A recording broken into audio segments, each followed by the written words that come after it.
happening, and we probably the difference is that in a lot of people's minds, if you're I don't know following some news, if you don't see Ukraine too much in the news lately, but some people still believe Russia is a huge country which is definitely winning and Ukraine is only losing.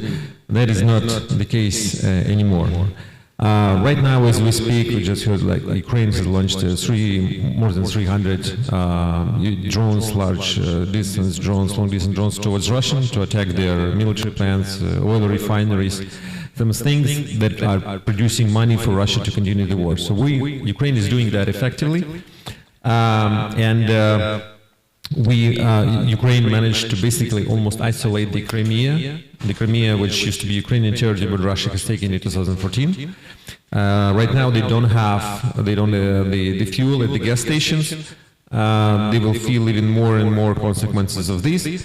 And basically, by doing some military measures, we're putting a political pressure. And eventually, of course, the goal is to stop the war, maybe along the line as it is.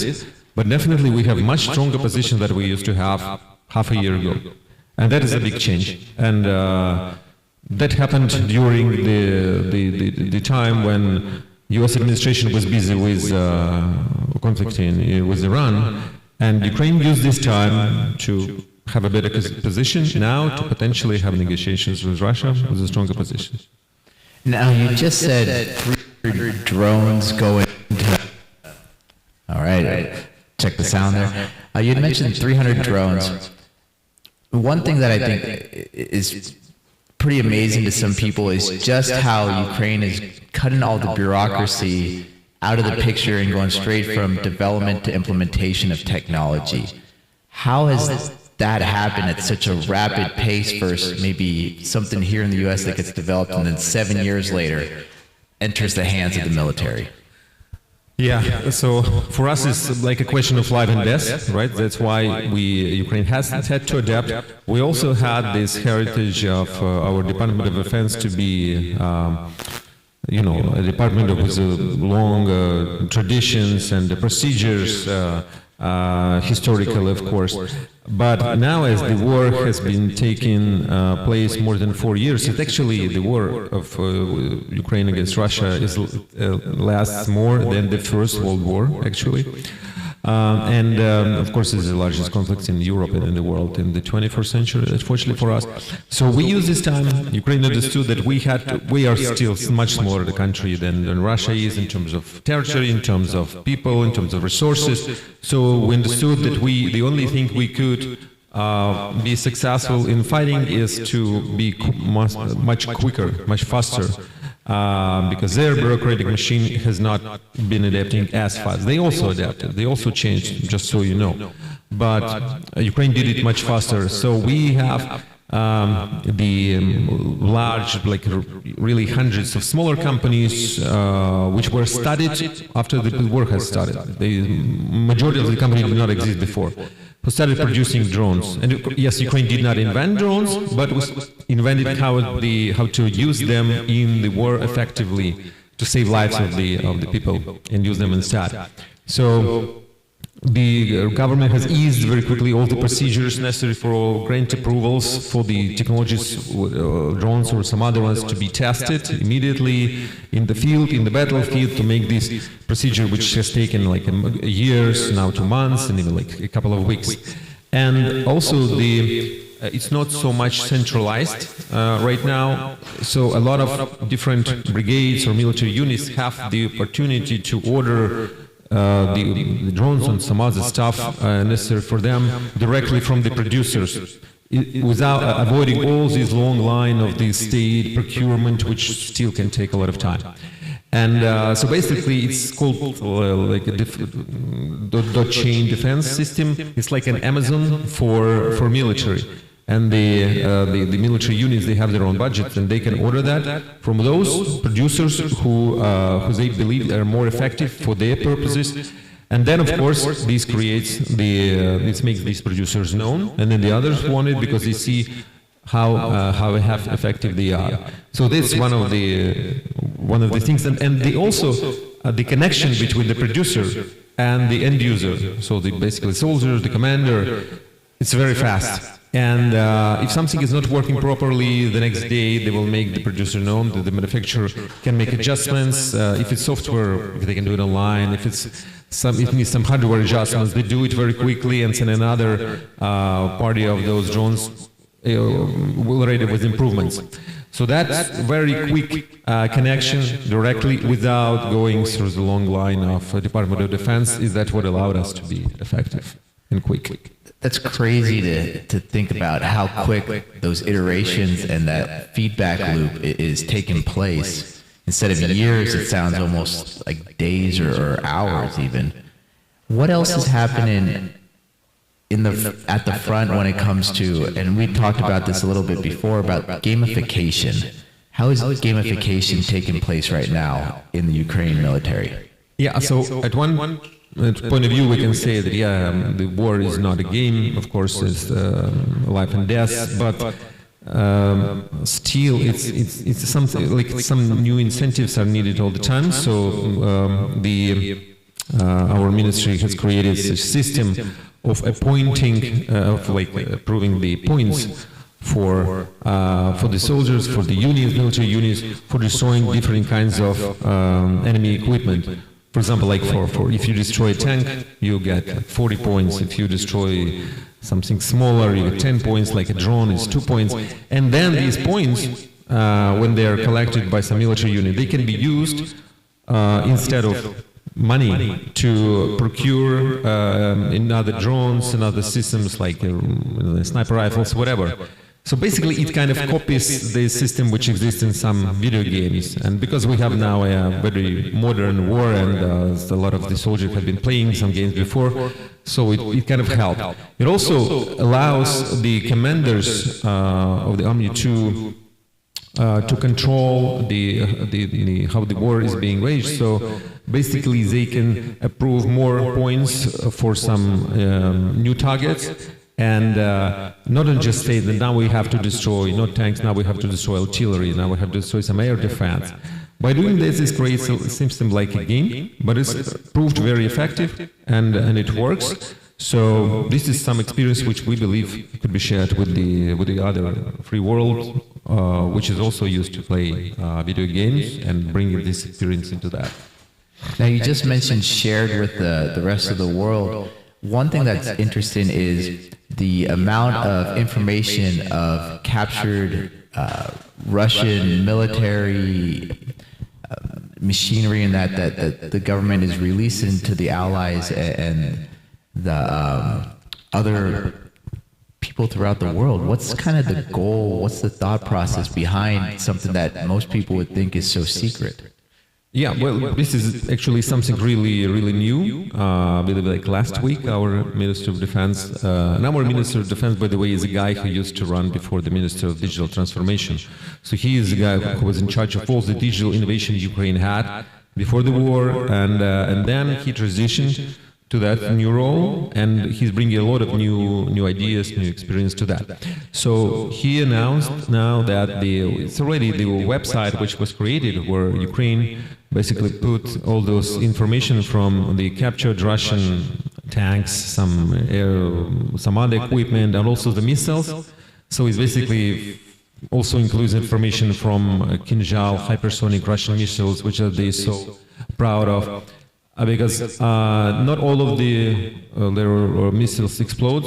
Some of them arrive in parts, and something they can be deconstructed, and the schemes or the plans, the diagrams of how they were created. So now Ukraine made it available, not for everyone, but if you represent the government of the allied country, and the defense company from the country's allies. So you provide a lot of proofs for that, and then you get access to that. And so this is our idea that we want to share with our allies and partners, because Ukraine is very grateful for all the support we have received, especially in the very beginning when we did not have yet these hundreds of thousands, millions of drones. We definitely need all the help from United States, from Europe. So we always thank very, very much all the American people and people in California, people of San Francisco for that support. And now Ukraine kind of gives back a little bit, but also understanding that we're building the joint security, because Ukraine, of course, will always be part of that, of the Western free world.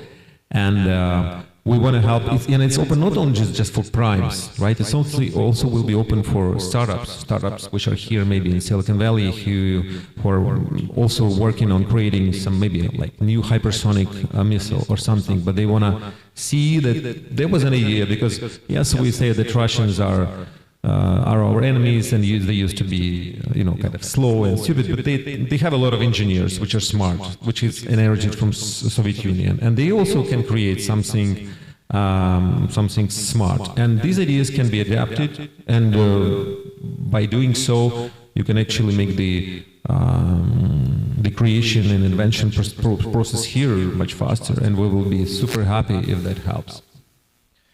I do want to talk a little bit more about what's happening in Ukraine, but even before that, you brought up the Western world, you brought up the startups and technology here. What is right now the relationship between Silicon Valley and Ukraine?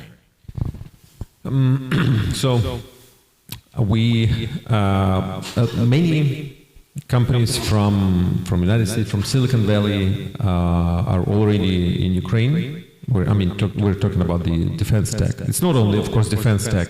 We had,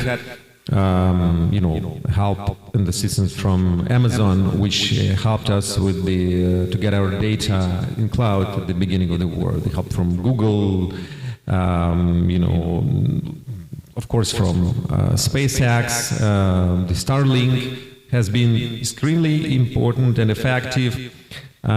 Then at some point we were not able to use that because Elon has decided to change something, but then he came back to understanding how important it is, and it works again for us. Now it doesn't work for Russia, and it's very effective, so it helps.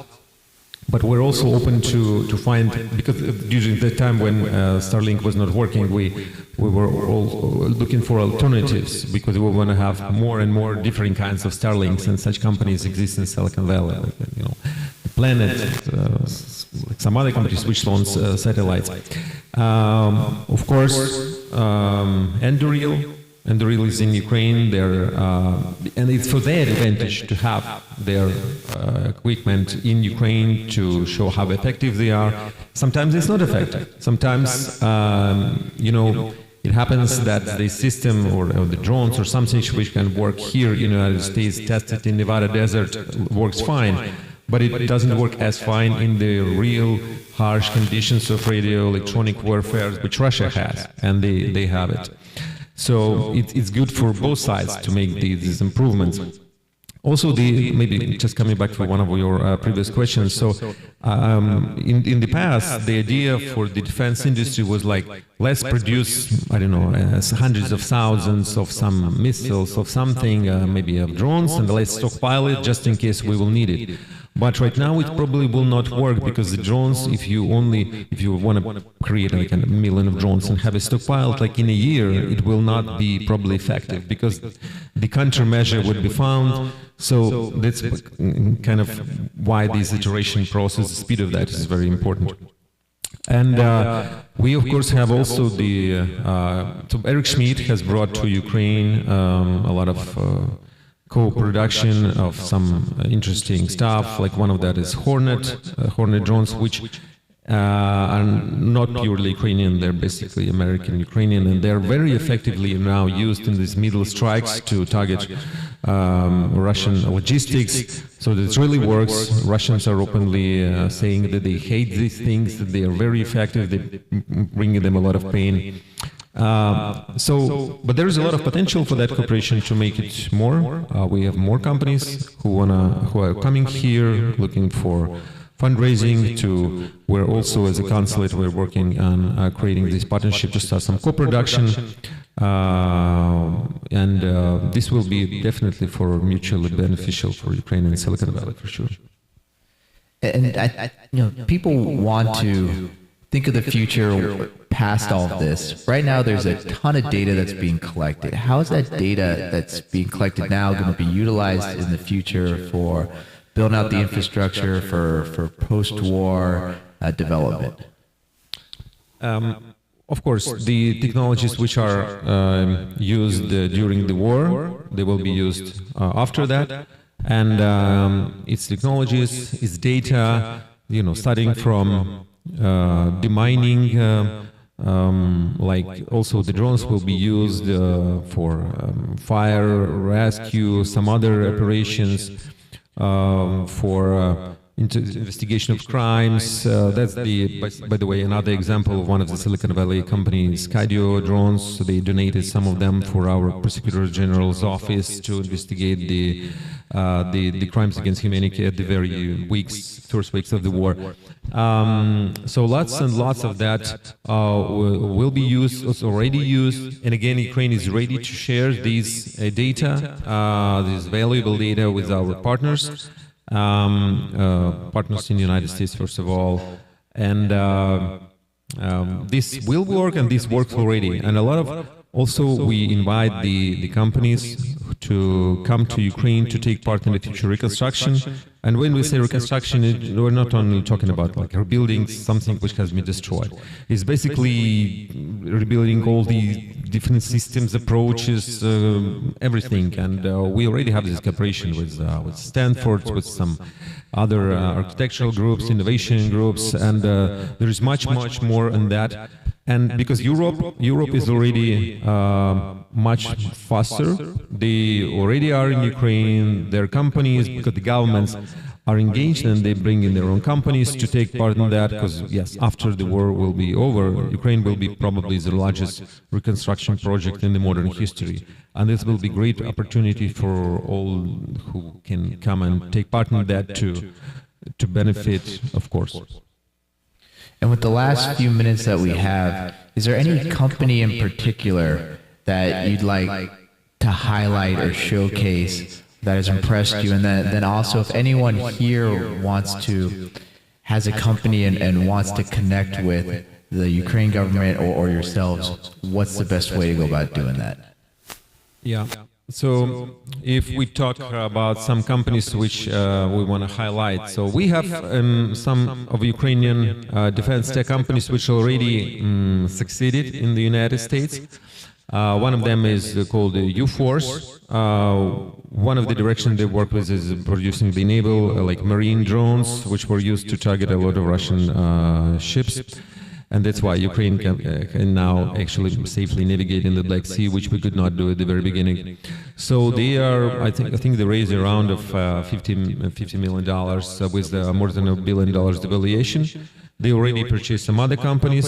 They were co-founded with one of the guys here who used to found before the People AI. Company and our ex-Ukrainian former prime minister. They used to be here in Silicon Valley, now they're half time here in the DC.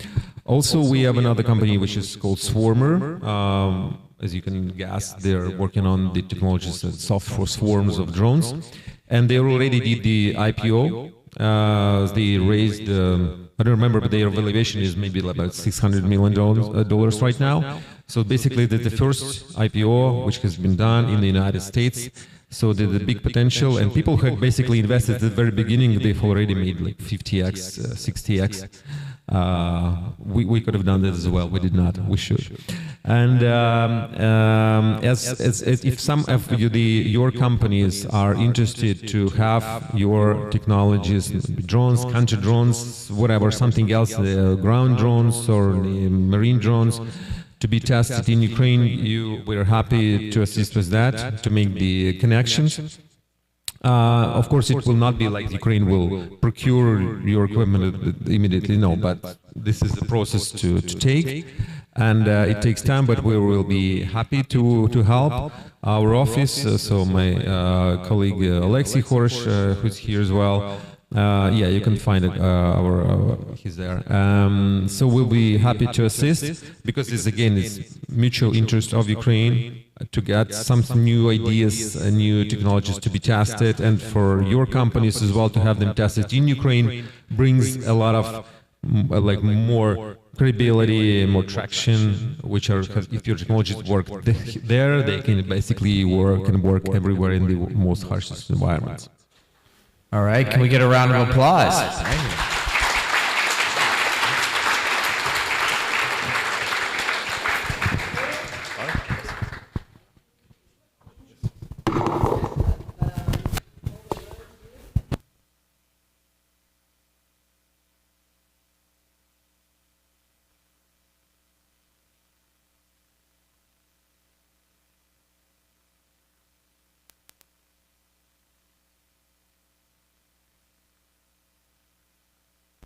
Right. Thank you, Consul General. That was very insightful. And Sean, thanks for that interview. So it's going to be on your podcast, right, Sean? The Silicon Valley podcast. So look for a few episodes. Now, Duotech, we have an exciting presentation today. Hopefully, Jason, when you do launch alternative ways of launching off airports, that I get to be one of your first test person to fly on the flight, and I won't pull a Katy Perry and kiss the ground when I land, but I'll definitely appreciate the opportunity to get up to space. So we're getting this set up. In the meantime, Jason, we'll get that set up for you. You want to talk a little bit about yourself and your company? Yeah, thanks. Thanks, Ken, and really appreciate the Duotech Summit team for inviting me to speak about Phoenix Space. And also really appreciate the veterans here today. Okay. I founded Phoenix Space in 2017 to solve the holy grail of space, which is launch on demand. Right now, if you want to get your spacecraft into orbit, you have a couple of options. One is a low-cost SpaceX Falcon 9 rideshare, and the other one is going on the small launch vehicle leader, Rocket Lab, on the Electron launch vehicle. On a Falcon 9 rideshare, you're going to have to wait 2 years. On a Rocket Lab Electron, as early as like 4 months. Our technology allows spacecraft companies to get their assets into orbit within 24 hours of the payload being on the launch site. So how do we do that? I'm going to show you a concept of operations, and then later on I'll show you some real subscale flight tests that we've done.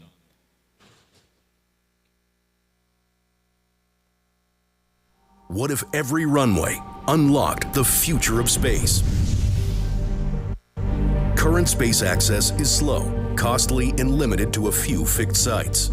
Critical missions are grounded. Phoenix Space changes everything. Any runway now has instant launch point potential. Common commercial jets pair with our autonomous, reusable, winged tow boosters to bring rockets to the upper atmosphere and launch directly from altitude into optimized flight paths. Phoenix provides scalable, repeatable, on-demand launch delivered in hours on your schedule. Reload and relaunch the very same day. Any airfield becomes a high-cadence response hub to survey and deliver. From where you have it to exactly where you need it, right when you want it.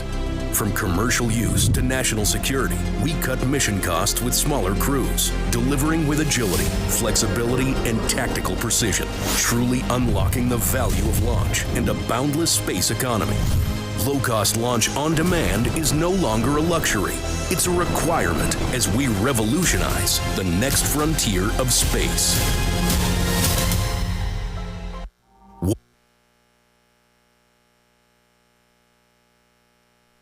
we're addressing multiple big markets, each with unmet needs. Our platform can address hypersonic testing.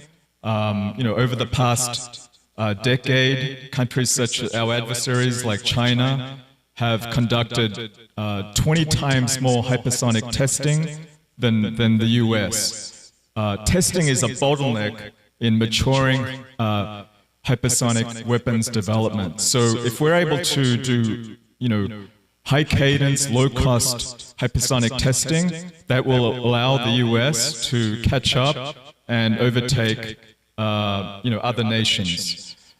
There's about currently over 600 hypersonic test experiments that need to be tested. And right now, last year, the US only did 5 hypersonic testing. So a big bottleneck in testing, and our platform seeks to address that by high cadence, low cost.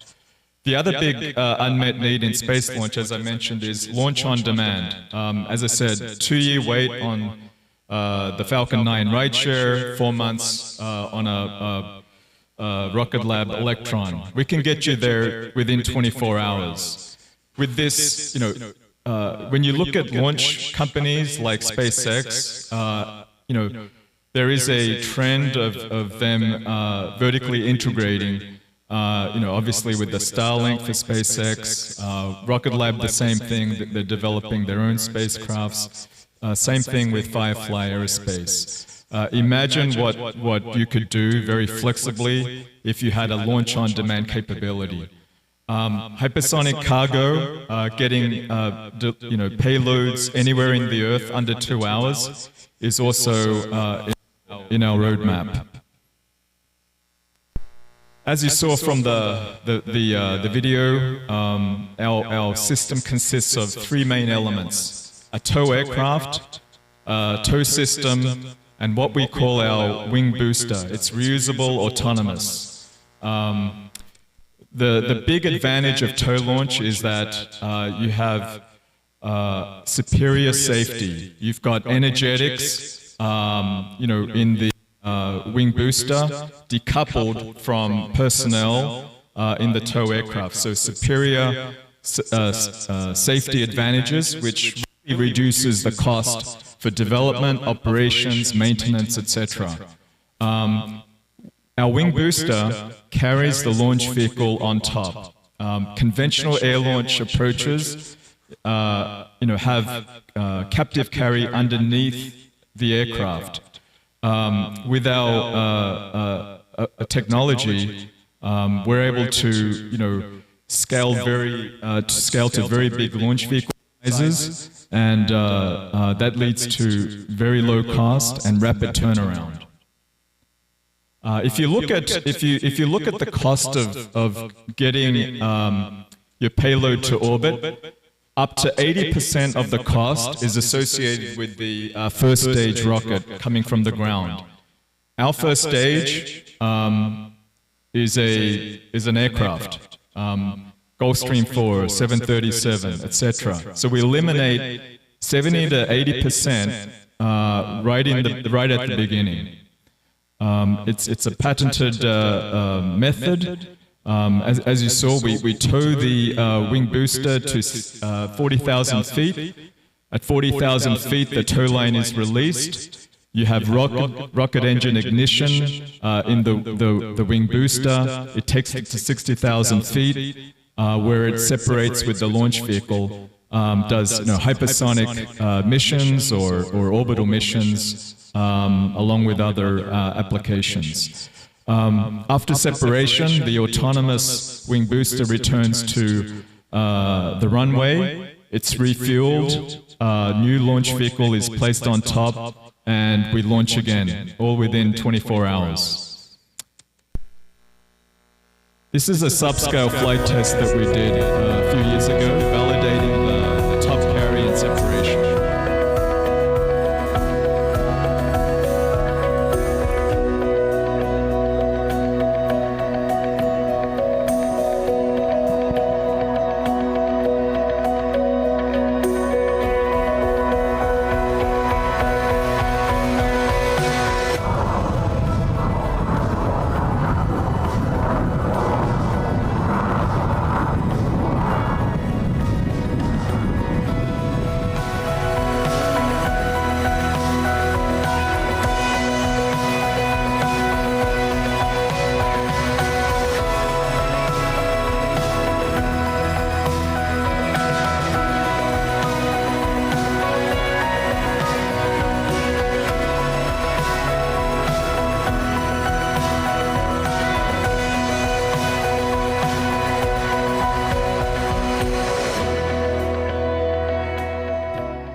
We recently did a fully autonomous flight test recently at the Oklahoma Spaceport. So it really validated all the GNC, avionics work that we've been doing, and that was a big win for us most recently. Right now, you have about 110 launches per annum at Cape Canaveral, about 70 in Vandenberg. Spaceports are getting congested. People are saying, hey, we need a new spaceport. There are people looking at sea launches. Our approach is, hey, we bypass the bottleneck by using runways in the US and internationally. If the space industry is really to realize its full potential, we need thousands of launches per year. And even at 100 launches per year, we're starting to see a bottleneck. It's a serious problem. In terms of, I mentioned, SpaceX, Rocket Lab, $7,000 per kilogram with the Wanna ride share. We can be underneath that, under that price point. Customers are telling us, hey, you don't actually have to match rideshare prices. You can be double, and we'll still, your value proposition is still a game changer. As I said, rapid launch, low cost. Our roadmap, Phoenix 1, based on a Gulfstream 4. You see there, 75 kilograms to a sun-synchronous orbit, based on a 737, 1,000, and following that is our spaceplane, towed spaceplane system. We have, as I said, been getting really good traction with Department of War agencies for hypersonic-related applications. We have contracts with Space Development Agency, Defense Innovation Unit, National Security Innovation Capital, Missile Defense Agency, about 8 mil in contracts and pending, and we have about 70 mil in the pipeline that we'll find out over the next few months. We just got word that we secured 10 mil of the 70 last week. Running out of time here, but some accolades here. On our team is, includes Dennis Muhlenberg, who's on our board. He's also an investor, former CEO of Boeing. With that, I've got a number of other slides, but I'm out of time. But thank you. We are we have an open safe round, 10 mil. There's a few mil remaining. So if you're interested, please let me know. Thank you. Thanks, Ken.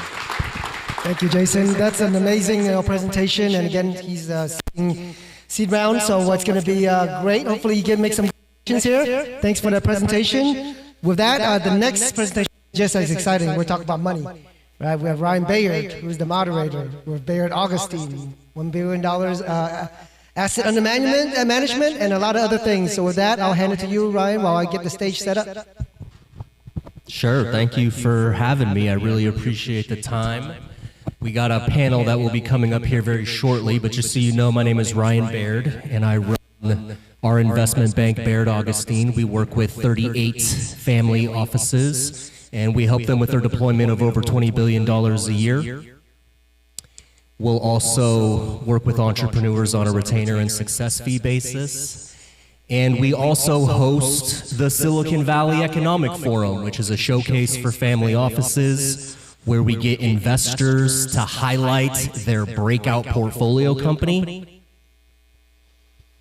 It's a great event. You guys should check it out, svef.host. And on that note, I'd like to have our panelists just give a quick 1-minute intro on themselves, and then we'll kick the panel off.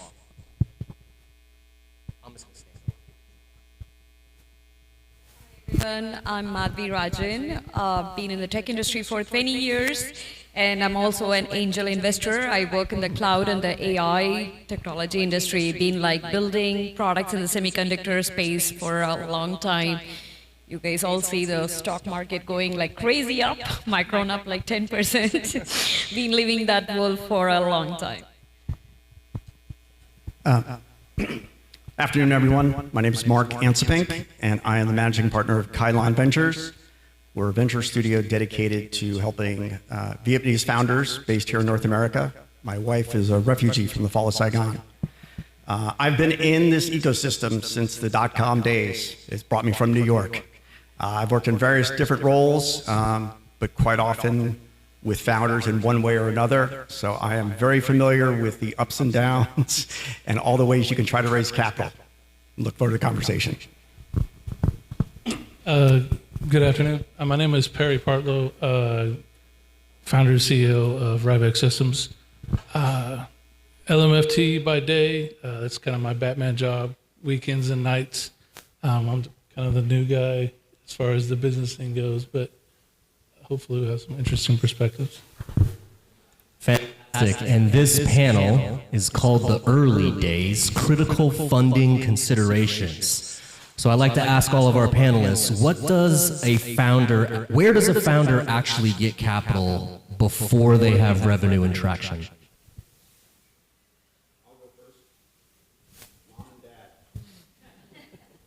Friends and family. Friends and family. That's where often it's going to start, but also then you want to tap into alumni networks, incubators, places you can go without diluting, capital. So you get resourceful. And I'll close with this, is that my founders, they have learned the most when they've had the least to work with. I think I would add that sometimes it's even customers. If you're selling a project pre-release, we've seen several examples of that. I think the networking piece is really big, like who you know, believing in your product, and being able to show the people that you're going to try to work with the faith that you have in it so that they believe in you. So where do founders go before they generate the revenue?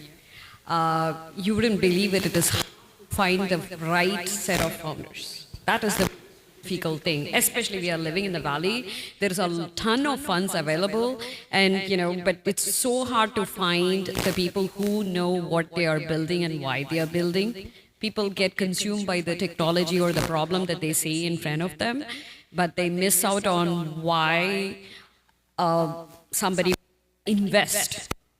So they need to ask that question more, and once they do that, they'll be able to find the right set of like customers, incubators, and there are a lot of tech companies who have their as well, like Amazon, Nvidia, you name it. Every single one is trying to form these incubators to find the founders who really are going to build something that solves a problem.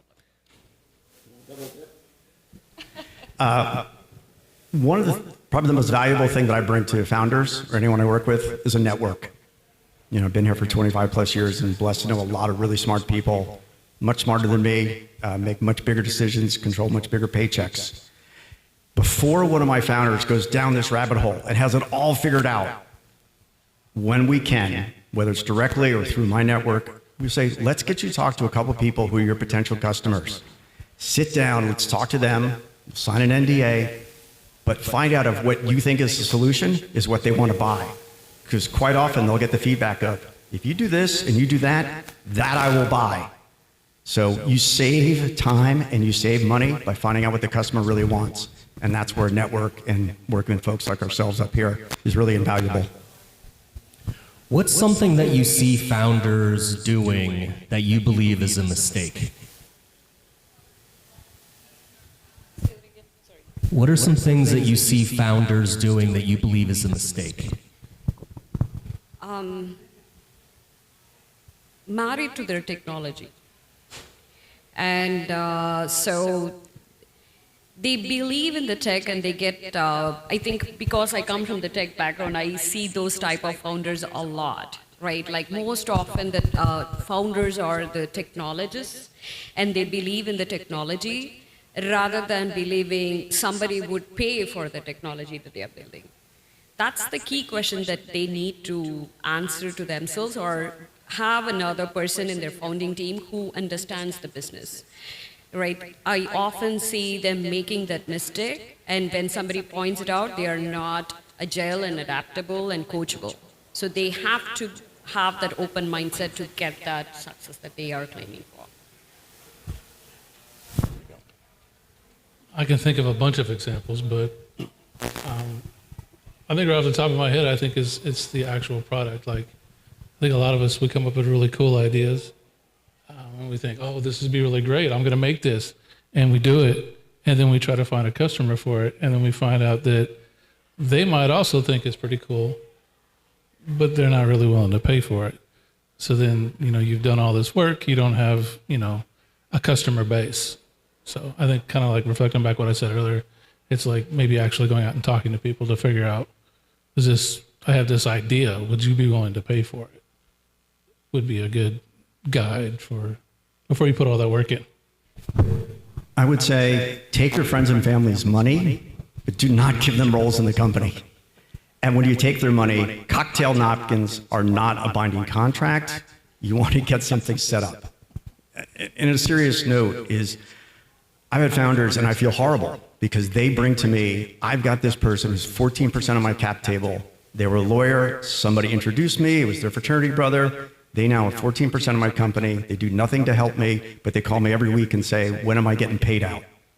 I spend a lot of time helping Denise to work through this because that guy's not helpful. So get professional people to do the roles, fractional roles, but friends and family, yeah, they can work in the booth when you're doing the chili saute. I'll be right there with them. But when it comes to setting up your finances and governance, get folks who are experienced, because down the road when you're more successful, we have to go back and clean up all that mess. And that saves time and money, but it makes you more vulnerable when it comes to the big payout. It has to be addressed at some point. It doesn't go away. Have you guys noticed any big changes in pitching investors now that AI is here?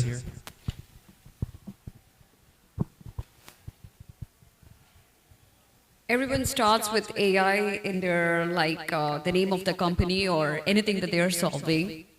Like I said, everyone solves the problem that they see in front of them. And oftentimes, these are like tiny, small things that will not scale. So there's a lot of excitement in the world right now, like, okay, I'm going to put like AI in and I can bring in an idea because AI is going to automate this, but people don't understand my industry segment. I'm going to come up with a startup idea and then I'm going to do it. But it doesn't stick. So I see when there were 500 applicants before, I see maybe 2,000 applicants now. Everybody wants to be part of the startup ecosystem, especially when market is going crazy with OpenAI, Anthropic, and all having crazy valuations, right? No, it's not easy to become a unicorn. So you can, but it's not easy. You got to understand what is the real moat that you can bring to the table with your product and with your startup. And only then they can win. But yeah, there is a lot of buzz and craziness going around to answer your question. Yeah. AI definitely is taking up a lot of oxygen in the room, and investors chase what looks like the next big thing, and AI is big. But there's a lot of problems and a lot of things that need to be solved. So the founders I work with is be true to yourself. Be from the industry and what you're trying to solve. It's really hard to solve something if you haven't worked in it. So it's that idea of being true to yourself. I go to a lot of M&A conferences and other things. And one of the things that I found in the last two was people want to talk about things like janitorial services, business services, things that has to be done. Somebody at the end of the day has to vacuum this room, change the lights, wash those windows, clean out all these things. Those are really good businesses. AI can help them and impact them and improve them in certain efficiencies, but at some point, those things have to be done. That's not AI, but those are really good investments, and I get asked a lot about, do you have companies along those lines? So be true to yourself and know what you're doing, and don't worry if it's not AI. Good investment's a good investment. You stole all my ideas. I don't know. I was just going to say as well that, I mean, there's definitely a plethora of new AI businesses. Some probably shouldn't be there. Some have some really great ideas. But I think that there is a lot more work that needs to be done. I think it's very hard for people that they've latched onto this newer technology and their scope's not big enough when they go into the project. So it's like, oh, I can make this little app that can do this, when they're not looking at the full picture like of what it could actually do. And I think that's kind of where I'm at with it. When you guys are evaluating entrepreneurs to work with, what attributes are you looking for? So the entrepreneurs that I am looking to invest, I like to know what their background is, what their passion is. Valley, I see there's a lot of money floating around, so one cannot retire on or have the cushion and then say like, I'm gonna go do a startup. You need to have a fire in the belly if you really want to do a startup, because you're gonna be hit with problems that you would not have even thought of. Like how he said, like, hey, you want to hire the right lawyer for you.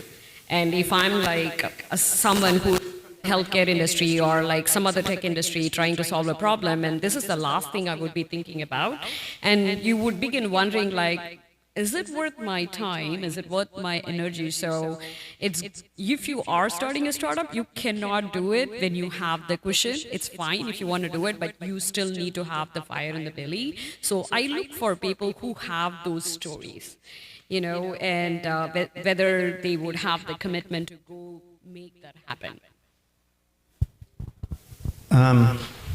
There's two qualities I look for, and they were beaten into me because I was not born with them. Listen and be humble.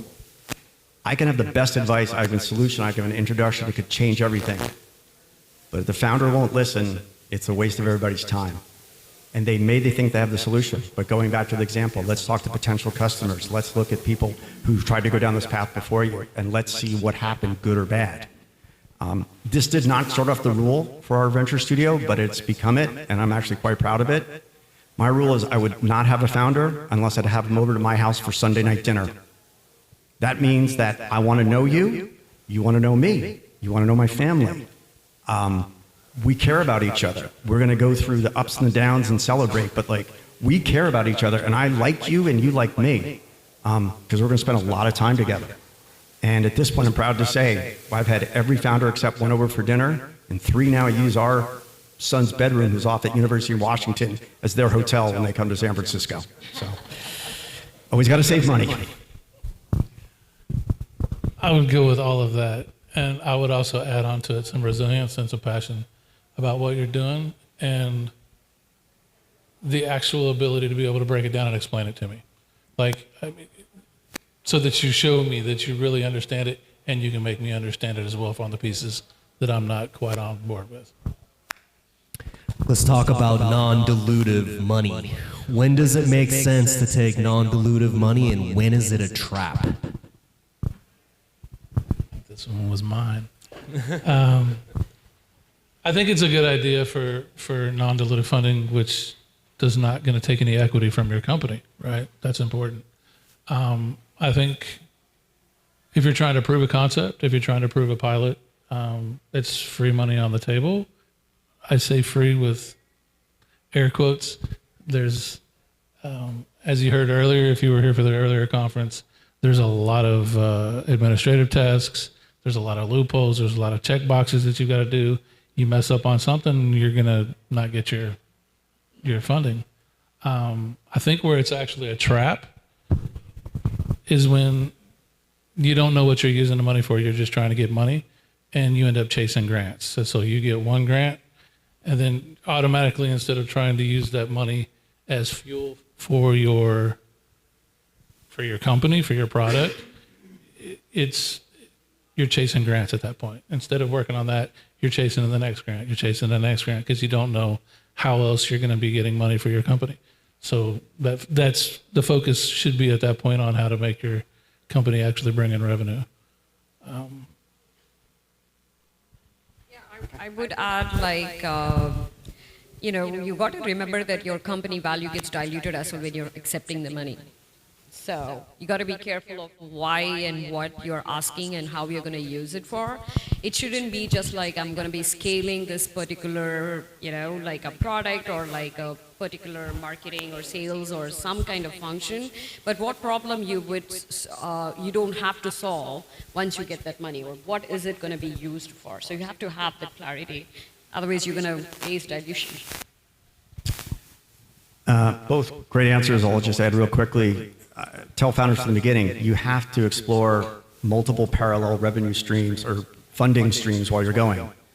There's grants, there's strategic investments, there are friends and family, there's angels. I tell them what you see on TV and in the movies is not probably the best way for you to go. One of our missions is generational wealth. Most VCs, it's not their fault. Their model is to get a return on their investment within a certain period of time. If you as a founder stand in the way of that, they have to get you out so they can do what they are legally, contractually obligated to do. So I tell the founder, look at all of these things and let's be smart about it. And if you're working on multiple paths, things will come up, and be smart about it. I'd also say this is one of my most successful founders. He, Sunfish Sauce Company, 62 countries around the world. When he has brought in partners, it's because they were really helping his business. So the person in charge of his logistics was by far the best distributor he had. The marketing person was somebody who was working for his competitor. They got bought for $1 billion. He was out of a job. He brought them in because he's the Coke to their Pepsi. So look for people who will actually see something and put money into your own company, because then they work twice as hard. Yeah, that's an excellent point. What misconceptions about raising capital do you see early stage founders having?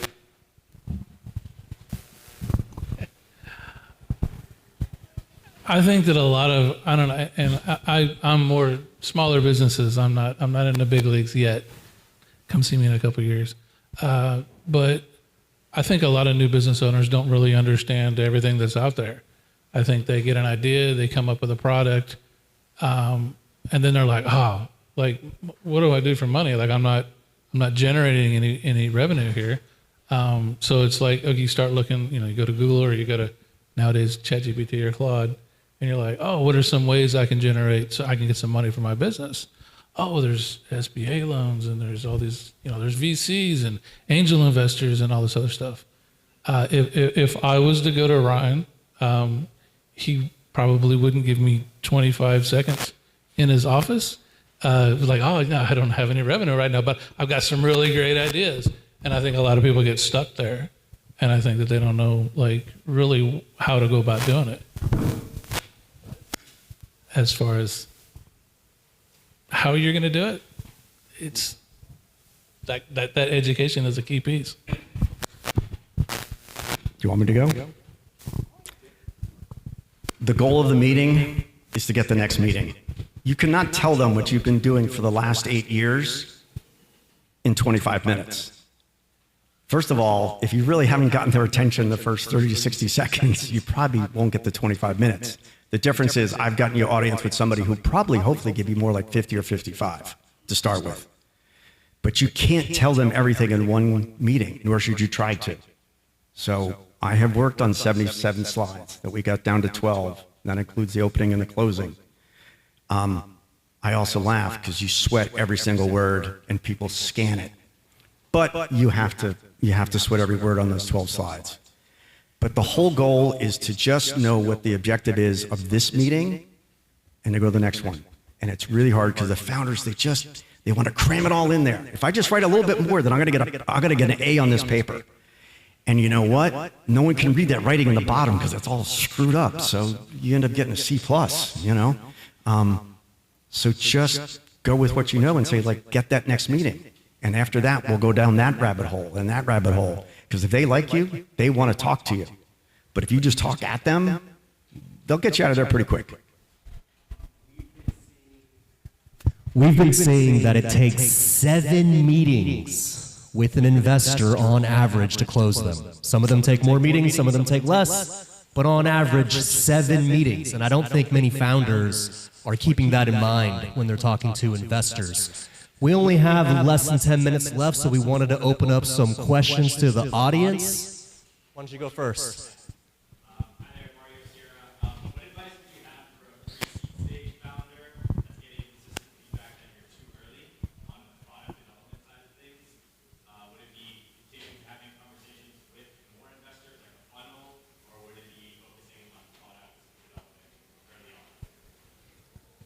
Why would you want to go to an investor at that stage? That would be my first question. Yes. What I often see is people just come up with a number without much clarity on why they even need the dollar amount. And you need to scope that out. And I would actually pile up more on the number of customers that you can get on board with. Either as an MVP or just get like an attestation or have more eyes look at your product and have it validated. When you have those numbers to quantify your product, you will have more investors who would want to talk to you.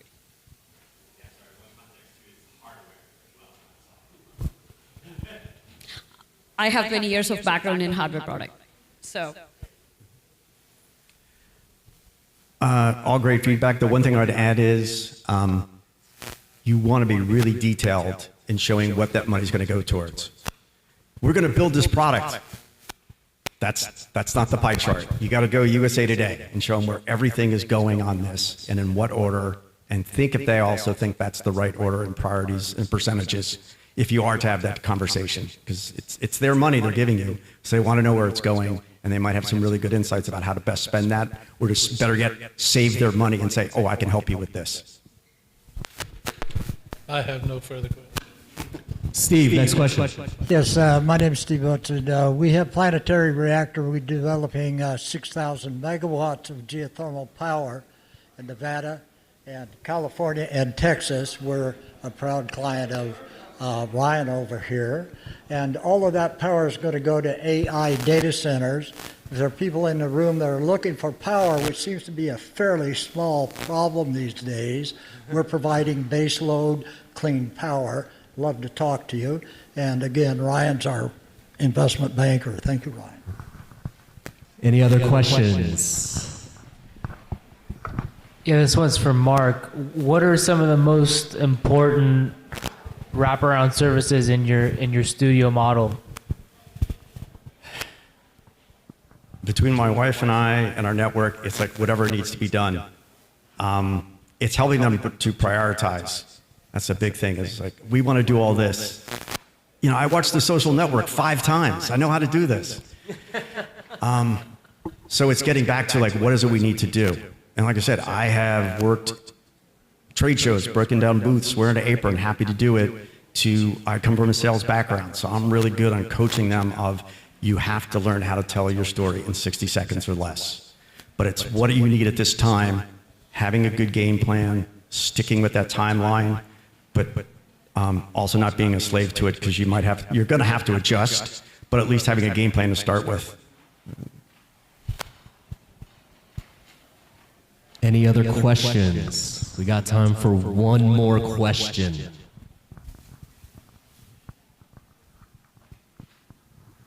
All right, I'll ask a question. What attributes is a potential investor looking for in a founder or a startup? Or what attributes are you looking for? I'll take it because this is my plant question. And I talked about it earlier. You want to be teachable, you want to listen, you want to be humble, you want to look to be collaborative. And there's just the part, it's like height. You can't coach grit, determination. And some people have it. I have a founder, God bless her. She still does all of her shipping from her garage. At this point, she has 2 teenage daughters who now can help her. But when she started, they were in elementary school. So due to labor laws, they could not help with shipping. Now they have part-time jobs. That's what Wynn does. She just gets it done because she figured out how much she can save doing the shipping herself. That's what I look for. Yeah, a lot of people think it's the idea, but it's really the tenacity of the founder. I mean, it's very key to pivot when you figure out that the product is not sticking or there is no market for it. So it's really, really important to figure out, like Steve Jobs said, right? Like, it's not about the number of yeses you say in a day, it's the number of no's that you say in a day as well. So it's the same thing for the founders too. Yes, you have the fire in the belly, the right attitude, being coachable and all of that, and you come up with an idea, but with all the innovation that is happening, you got to be able to pivot and be okay with letting go and make that happen for yourself. I'm going to add on to my earlier ones. I'm going to say wise stubbornness with the ability to be flexible. Like, you know, you might have a great product idea. If you're going to listen to the coaching and take some feedback, it might take you in a slightly different direction.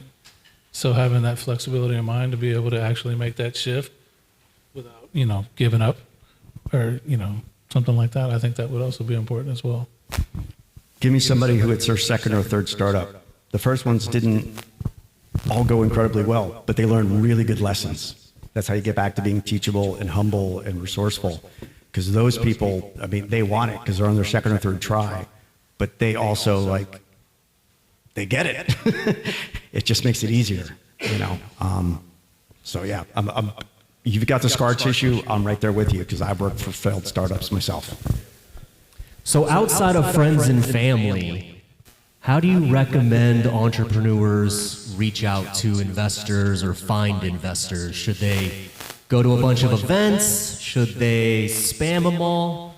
What do you recommend for early stage founders? I would say find your crowd. The crowd could be like the customer profiles.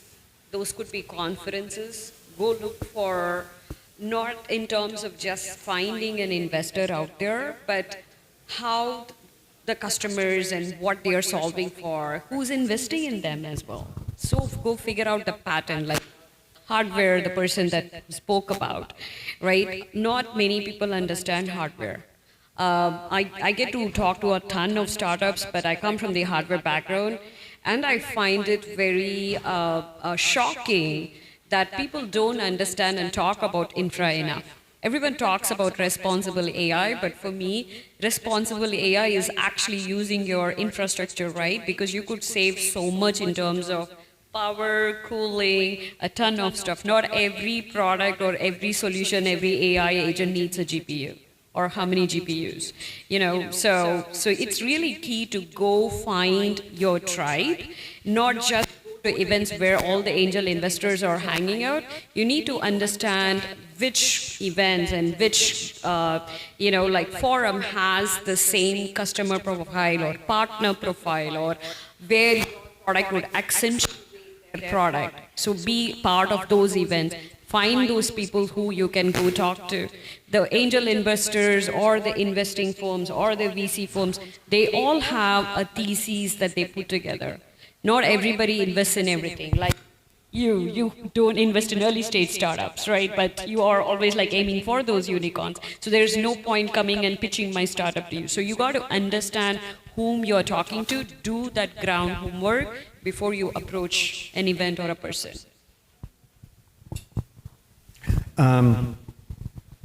Warm introductions are key. I mean, you have to network. So it starts with you have to go out and talk to people and assert yourself. You come to these events.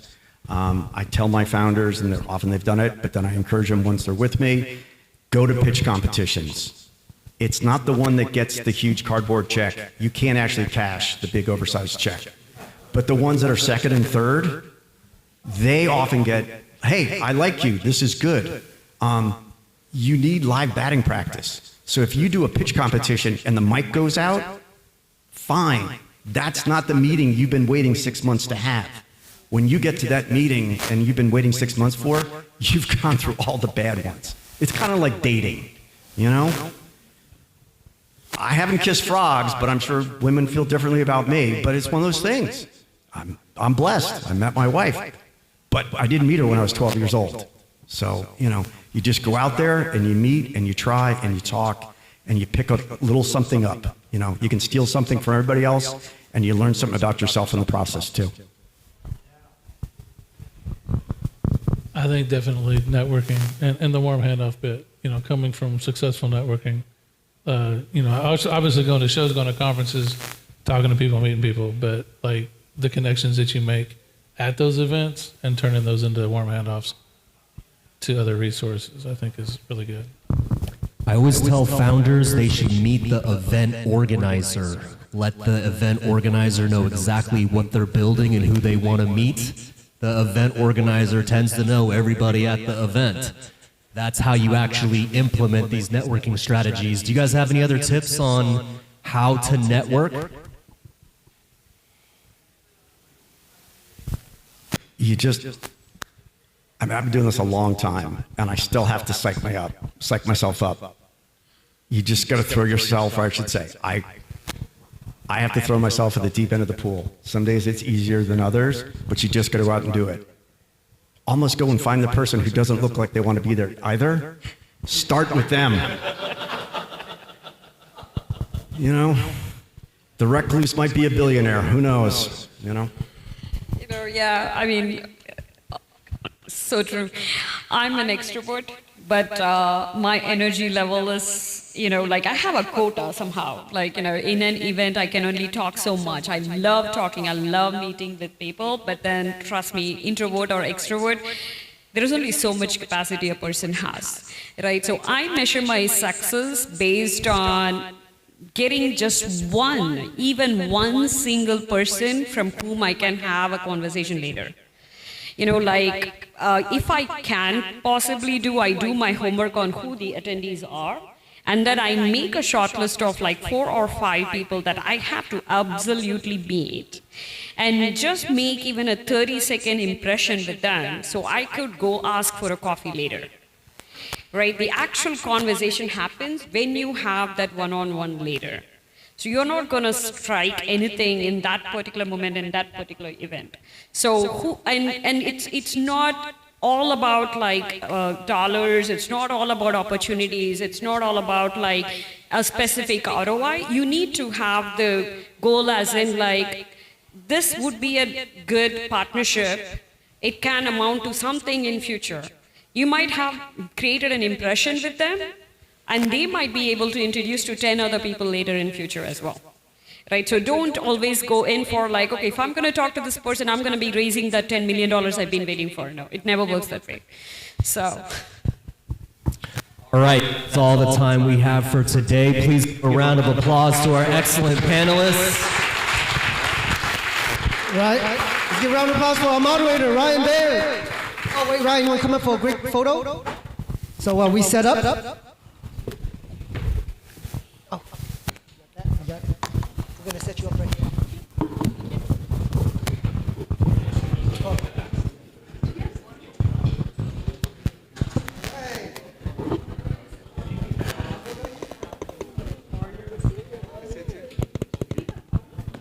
Thank you. Next, we're talking about founders. This is a great transition. What an amazing panel discussion. We have Founder Spotlight. With that, I want to bring Carlson up to introduce Kevin. Thank you, everybody. I would like to just this real quick. Okay. So, you want to introduce Kevin? I'll give you a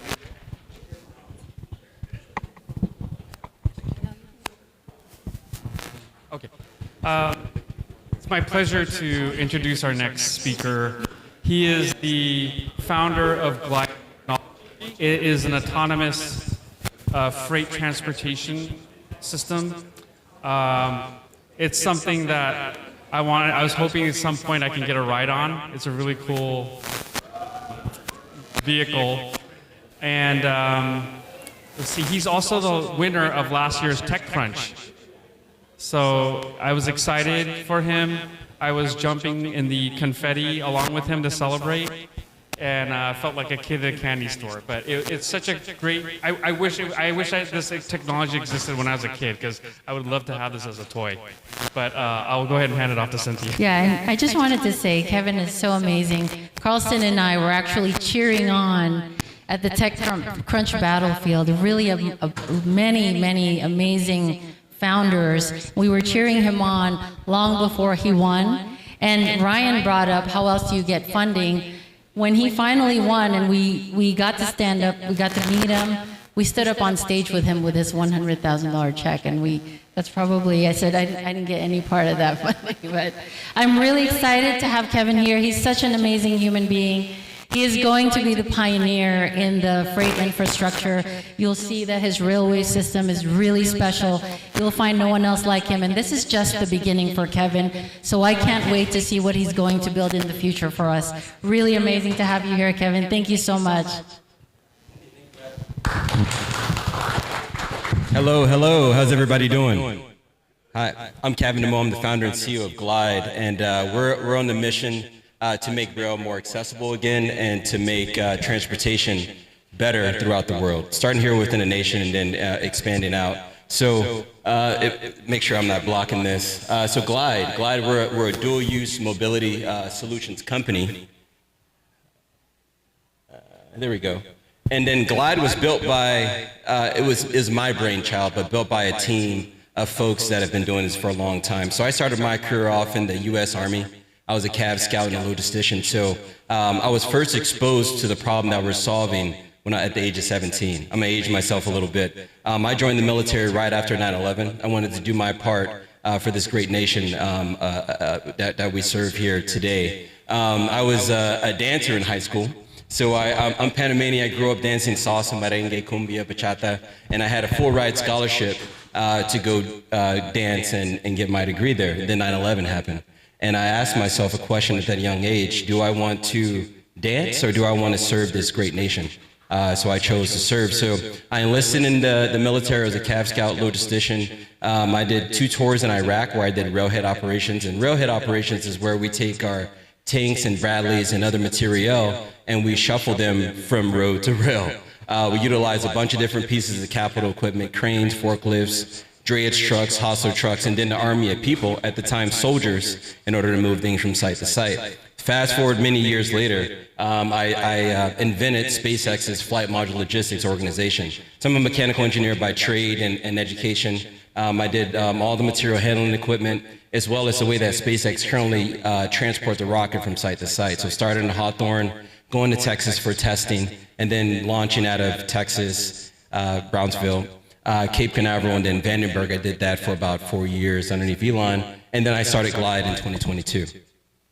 So a little bit about me and my background and all the brands that I've represented over the course of my career. I've been doing this now, this number is wrong, for 25 years. I've been doing logistics. So Glide is my love note to all the logisticians out there. If you're in a crowd, thank you for your service. And I'm the first person in the world to commercially launch, ship, and recover a rocket. I'm a dual service veteran, so I've served active duty 6 years in the Army, and then almost 13 years in Air Force National Guard as a firefighter and logistician here in California. So fought fires up and down the coast. These are some of the great projects that I've worked on: SpaceX to Northrop Grumman on the F-35 fighter jet program. I was a weapon bay door engineer and the program manager on that great platform.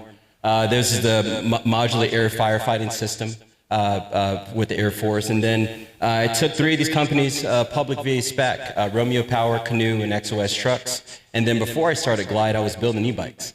So 2020 came, Harley Davidson wanted to do a e-bike because everybody and their mom were doing e-bikes at the time. And they're like, why am I not doing an e-bike? So my name was pushed across the desk. And I helped them build their first e-bike called Serial One, led distribution and design for the folks, put it into 52 countries around the world, and then I had my come to Jesus moment. I'm building toys while the world is crippling due to inefficient infrastructure. So we started Glide. So why Glide? This is the big problem, right? So 72% of all of our freight is stuck on the road. What does that mean for us as a people? That means that if a person finds out that they can just congest the road, they can starve American homes within 72 hours just by stopping our supply. You know, logistics is the way. The next one was the cyber attacks that a lot of our ports experience. You know, a lot of our ports have, foreign intelligence inside of their crane activities. So what does it take for a person to actually hack into this network and shut us down, forever? And next one is near and dear to my heart. 1 in 4 soldiers die because of convoys that are used to, deliver supplies, pick up supplies, or even waste. A lot of the times we had scrap in the field that we had to go and pick up, that we in a whole convoy out, and we lost a whole convoy over metal. This is another reason why we exist. And the last one, we're looking to reindustrialize America, right? What does that mean for us? As we look to nearshore, remanufacture, manufacture, and build a great economy around us, we need to transport all these goods. How do you get raw materials and commodities and final product out to consumers, to the warfighters that actually consume the product, is via corridors. How are we going to do it? Well, first we're going to solve this big problem. So the current process for moving goods from road to rail involves a bunch of different pieces of equipment: cranes, forklifts, drayage trucks, hauler trucks, trains, train carts, and then the army of people in order to move one commodity from road to rail. What we've done is we reduced that exchange down to one vehicle, one move, one person, and no people at all, in order to streamline and make rail more accessible for all of us today. And I'll show you exactly what that looks like. Yes, thank you. There's a button. Oh, there's no music. I can sing.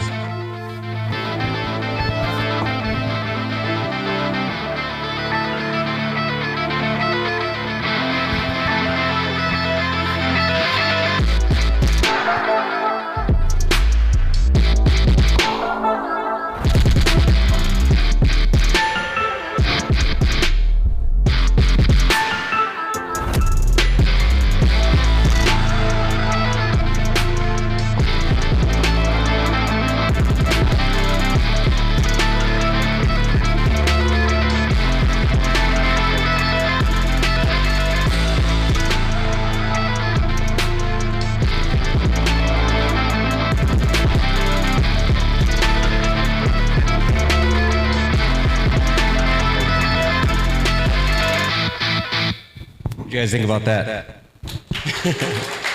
Thank you, thank you, thank you. It's been a blessed year. All of this that you've seen happened in about a year. 2025 was a breakthrough year for us as Glide. The company started in 2022. I was basically a solo founder for quite some time.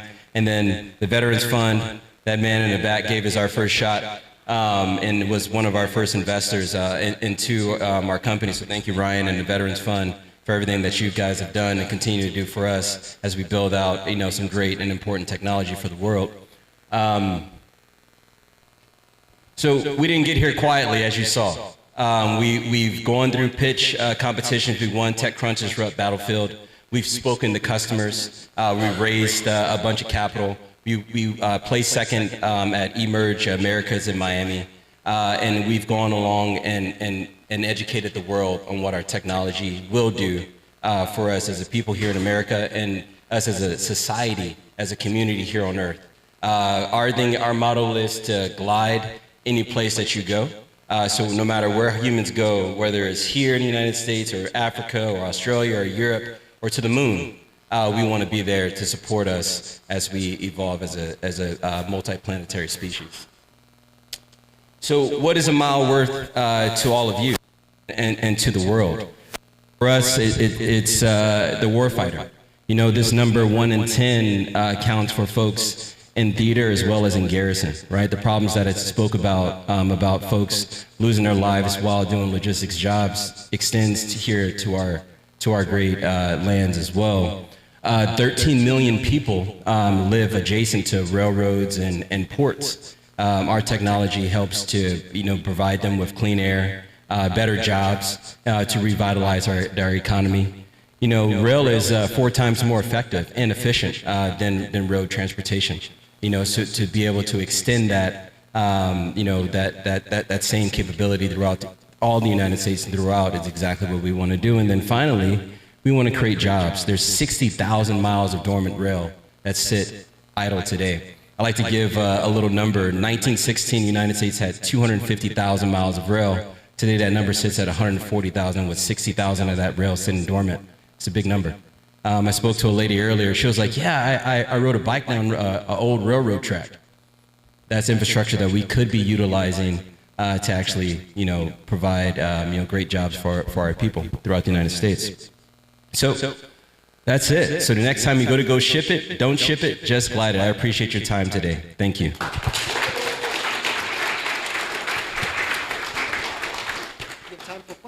Oh, yeah, sorry. Questions. Yes, sir.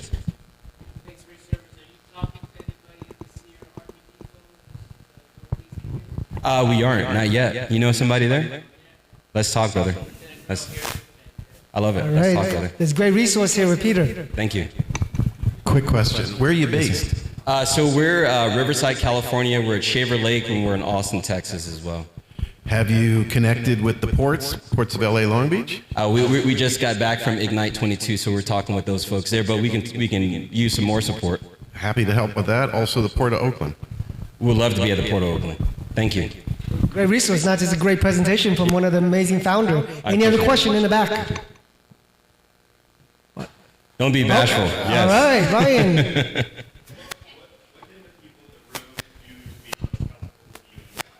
Yeah, absolutely. So we are raising a round after the summertime. We wanted to raise during the summer, but who raises during the summer? Folks at work, right? We were going to be working during the summer.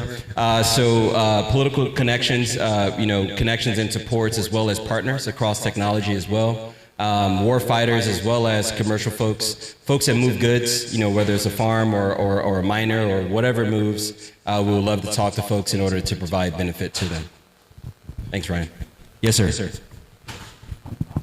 So you ride the rails and you ride the roads. Do you guys ride the rivers? Do we ride the rovers? Yeah. You see the rivers? Yeah. Not yet, man. We were at the Ignite, and the folks were like, dude, if you make this thing amphibious, it'll be the perfect combination. So maybe. Do you specialize in amphibious vehicles? No, I specialize in making shipping container homes, but okay. I see a lot of synergies, and I got a perfect place for you. We'll talk afterwards. Let's talk, brother. Thank you. Wow. Connections, again, that's what.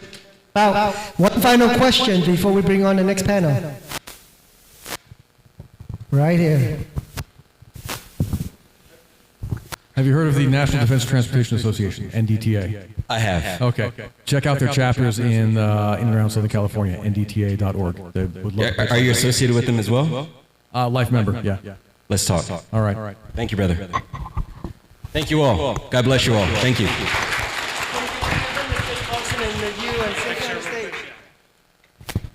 All right, as we set up for the next panel, moderator, we have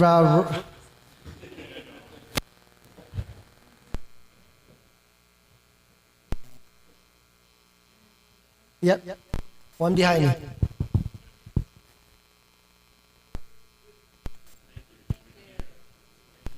All right, Rod, come on up. You're going to be welcoming the next panel. Yes, you are, and it's going to be amazing. Actually, a good continuation of what Kevin just presented. Human performance, robotics, what drives us to move us in the future. So with that, Rod, I will let you get set up while I bring the chairs on the stage. Awesome. Help me. Give this to Rod. Oh, okay. Oh, cheers.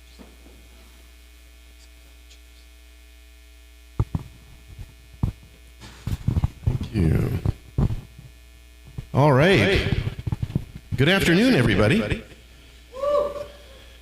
Glad you stuck it out here for our panel. Our panel is Human Performance, Autonomous Systems, and Robotics panel. So I've got three great panelists here. Once Alex gets up there, you're up, buddy. The elusive Alex. Hi. We missed you yesterday. Okay, everybody mic'd up? Okay, very good. I'm going to let him give his full bio. Oh, shit. I heard you were a dancer and also joined the military? Oh, one of us? Yeah. Same here. Yeah. Cool. Classical ballet. Yeah. He's also a veteran. We'll talk soon. Yeah. All right, well, very good. Let's kick this off. First off, let me introduce myself. My name is Rod Hirsch. I'm a former federal worker. I used to work for the U.S. Department of Commerce, International Trade Administration, U.S. and Foreign Commercial Service. That was a mouthful. It's part of the Foreign Service. And when you talk to me about dual tech, what that means to me in my former government life was products and services that could be used in either a military, DoD, government application, or a commercial private sector application. That's the way my world was divided. And so for some of you, you may be familiar with ITAR, the International Trade in Arms Regulations. That was my bread and butter, the Bureau of Industry and Security. These are the government agencies that regulate the export of sensitive dual-use technologies. So in my job capacity, I'm not a veteran. I am a Peace Corps volunteer, not a Marine Corps person. So that's my background, not any military background. But my panel, we have some veterans on our panel here.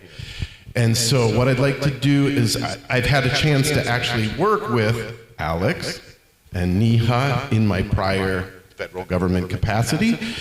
And I'd like them to give a brief overview of their background. I mean, they're multifaceted, talented, this is a super cool panel. I'm going to start with you, Alex, since we already talked about your cumbia or what have you. I am the founder of a company called the Circuit Launch. We started about 9 years ago as a co-working space / a maker space. We took a empty warehouse in Oakland, 35,000 square feet, was empty for over 10 years. And then we evolved to what we call today a co-factory, which is a shared space for prototyping and for you to build your first few thousand pieces. We grew to 2 campuses. We have one in Oakland, another one in Mountain View. We have over 120 companies within our ecosystem. Collectively, they have raised over $400 million while residents of Circuit Launch, and they have provided thousands of jobs to the community. It has been an amazing opportunity for me to see many companies right now started with one little desk and grow to 100 people and over, and I've seen this many times now.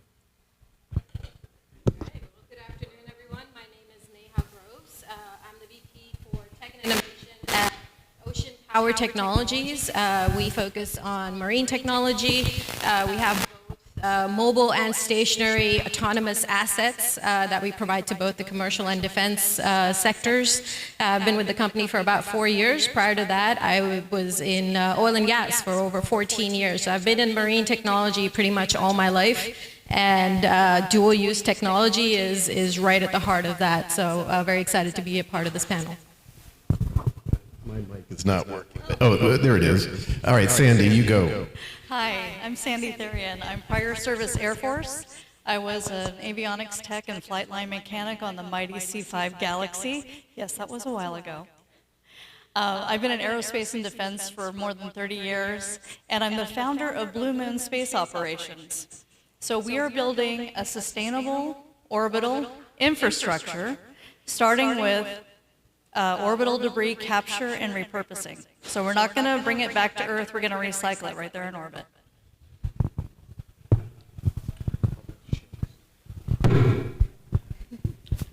She claims she's fixed the problem. Oh. It appears you have to keep the mic very close to your person. All right. With this prestigious panel, I'm going to start off with a big picture question to all of them. What are the most promising examples today of human and autonomous systems working together to effectively, whether in defense, surveillance, domain awareness, etc., public safety, manufacturing, agriculture, or logistics? If you could draw an example from any of that broad spectrum. I think the Flock system in San Francisco is working well. The Flock cameras with the drones. If you haven't seen it, they have a whole array of cameras throughout the city that keeps manage everything that's going on. And when there's suspicious activities, they send a drone up. I think that's an interesting aspect of automation. I can see future they sending all this stuff out, then they just drones. They can send humanoids out. and it's a way for you to verify without having to pursue, with at least not having to pursue inside the city and to kill other people. That's a good example. Okay, good. This is prevalent across various industries and sectors right now, right? Like if we're looking at any kind of autonomy, it's providing the most value where it's extending human reach and capability. In the defense sector, for example, we're looking at greater surveillance capabilities, information gathering, right? Putting drones in places where it's too dangerous to put people out there. So, that's definitely one of the more critical applications right now. In manufacturing, of course, with automation, we're looking at robots doing repetitive tasks or precision-intensive tasks. In the marine environment, for example, with OBT, the most important or the most valuable aspect for us in this partnership with autonomous systems is the cost-effective force multipliers that they're proving to be. So we can put these systems in areas that are otherwise constrained or contested in some way, shape, or form, difficult to get to or otherwise restricted, right? Like marine protected areas.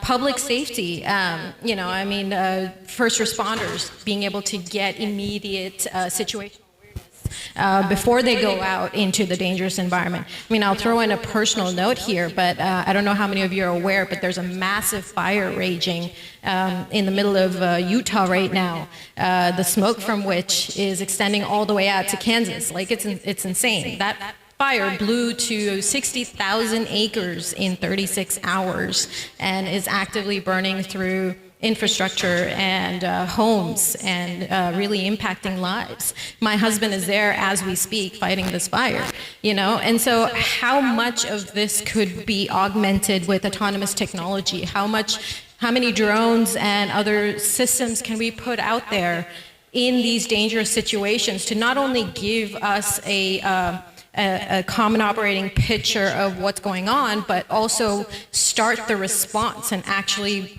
create the systems to mitigate damage.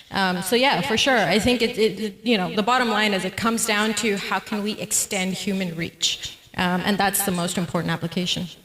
That's a good segue for you, Sandy, on extending the human reach into space. Well, that's a fact. So flying satellites is boring. By having an autonomous system that's mostly autonomous, we can have a human in the loop to monitor in case something doesn't go quite right. But for the most part, doing boring jobs like, doing micro adjustments to a system to keep the satellite flying is a very important job that can be autonomously done. But with a human in the loop for safety. Okay, all right. I have a next question here. How should companies think about the balance between automation and human decision making in high stakes environments in terms of accountability, reliability, and the avoidance of harm or loss? This was kind of a controversial discussion we had prior to this conference. Some of you may have heard that, in the military, they're blaming things on AI.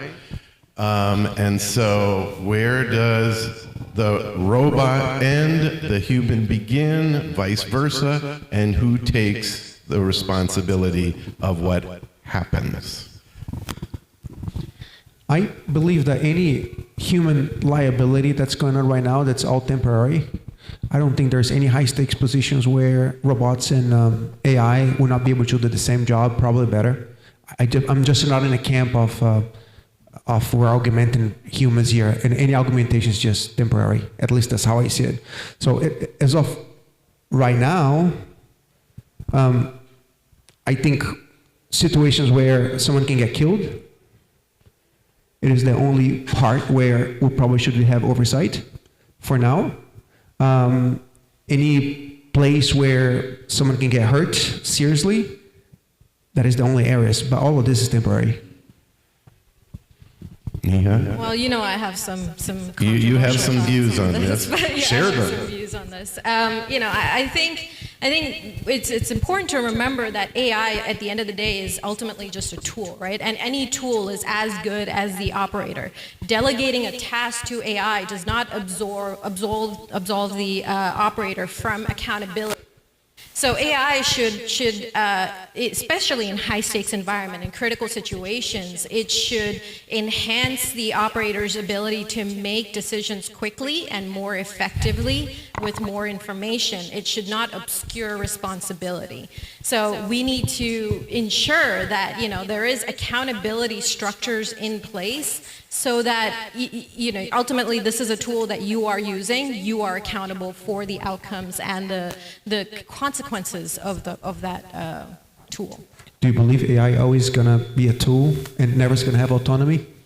I think to a great extent, for sure, right? It should never be human out of the loop. It should be human on the loop with full accountability. Because AI there's only so much you can program into any kind of algorithm. You're always going to find those edge cases where it's not performing the way you wanted it to, or it did not make the decision you wanted it to. You need the human available to make that kind of critical distinction, to be able to identify the anomalies, to make the insightful interpretations from the data that's coming through.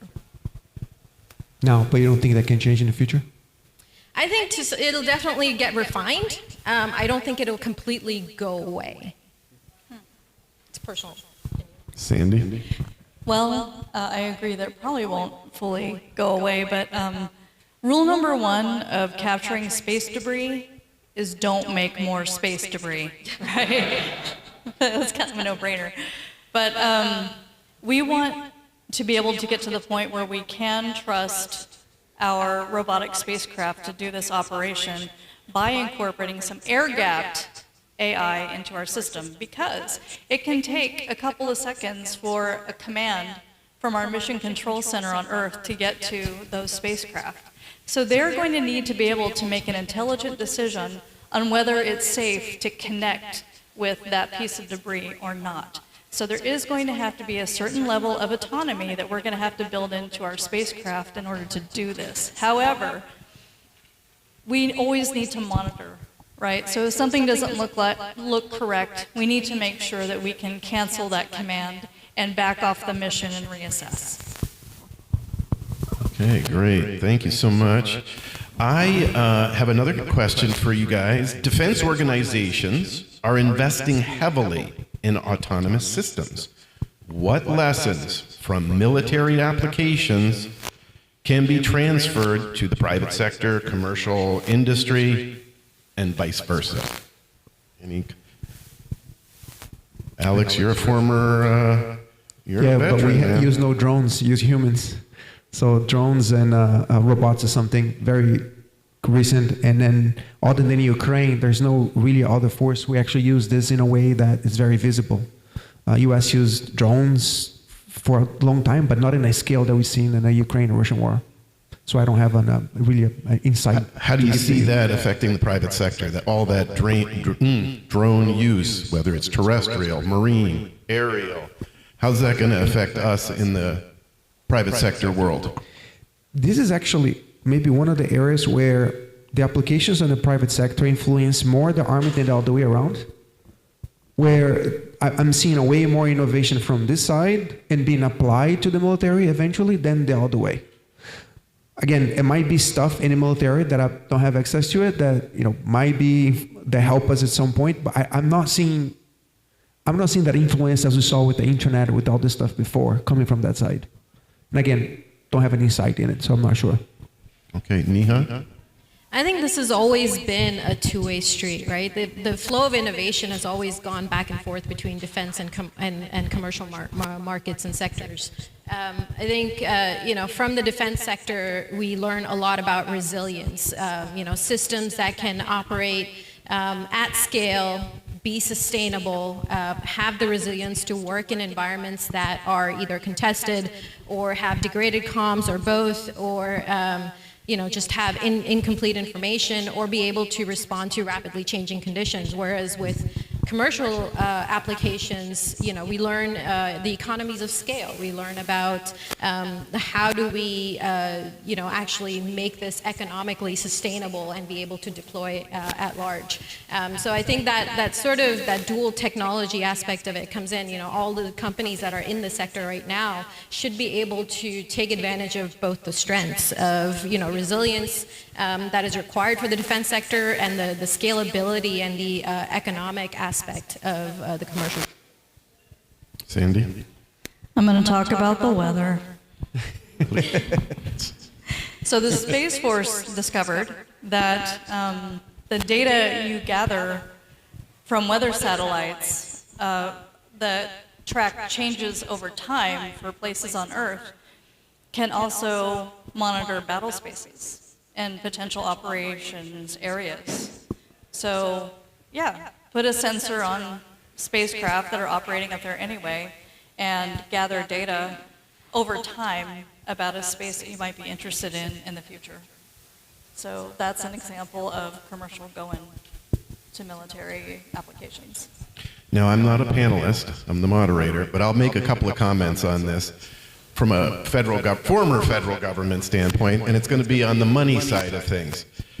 In one moment in time, private sector capital, angel investors, banks might be a funding source, revenue stream, then all of a sudden they may not be. And then you may have to shift your attention to government revenue streams, depending on the operating environment. So these are, you as companies, founders, should look at this equation as two sides of the same coin, depending on the situation of the day. The military or government could be your revenue source when private sector revenue is not coming your way. I'll leave it at that. This is a follow-up question. How is your business addressing the cost, human capital, and infrastructure needed to sell to the government? U.S. manufacturing requirements, U.S. citizen requirements, cybersecurity requirements, ITAR, etc. Can you, Alex? Well, there's a lot of small companies that come out of space, but I don't think we're kind of like catering for that specifically need. It's hard to deal with the government. It's hard to sell to the government. It's hard to actually deal with all the requirements that the government applies. And startups, for the most part, should not be selling to the government, for the most part. And by startups, I mean people with 1 to 4 people, because you're really worried about your next source of revenue. And then, a few weeks in a negotiation with the army, it can kill your company.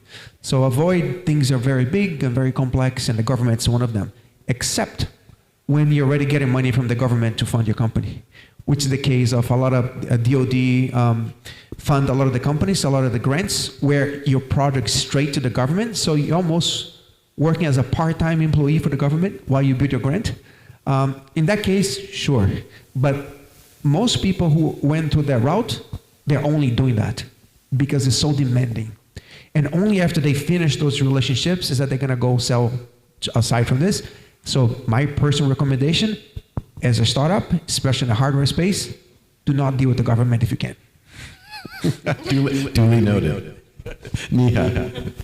This is actually one of the most difficult challenges for any technology company out there, right? And I think this has been discussed pretty extensively in the previous panels as well. But technology is only half the problem, right? You also have to put in the investment and the people capital into setting up the infrastructure around compliance, around cybersecurity, workforce development, setting up your manufacturing for with the idea of scaling that on short order, supply chain resilience.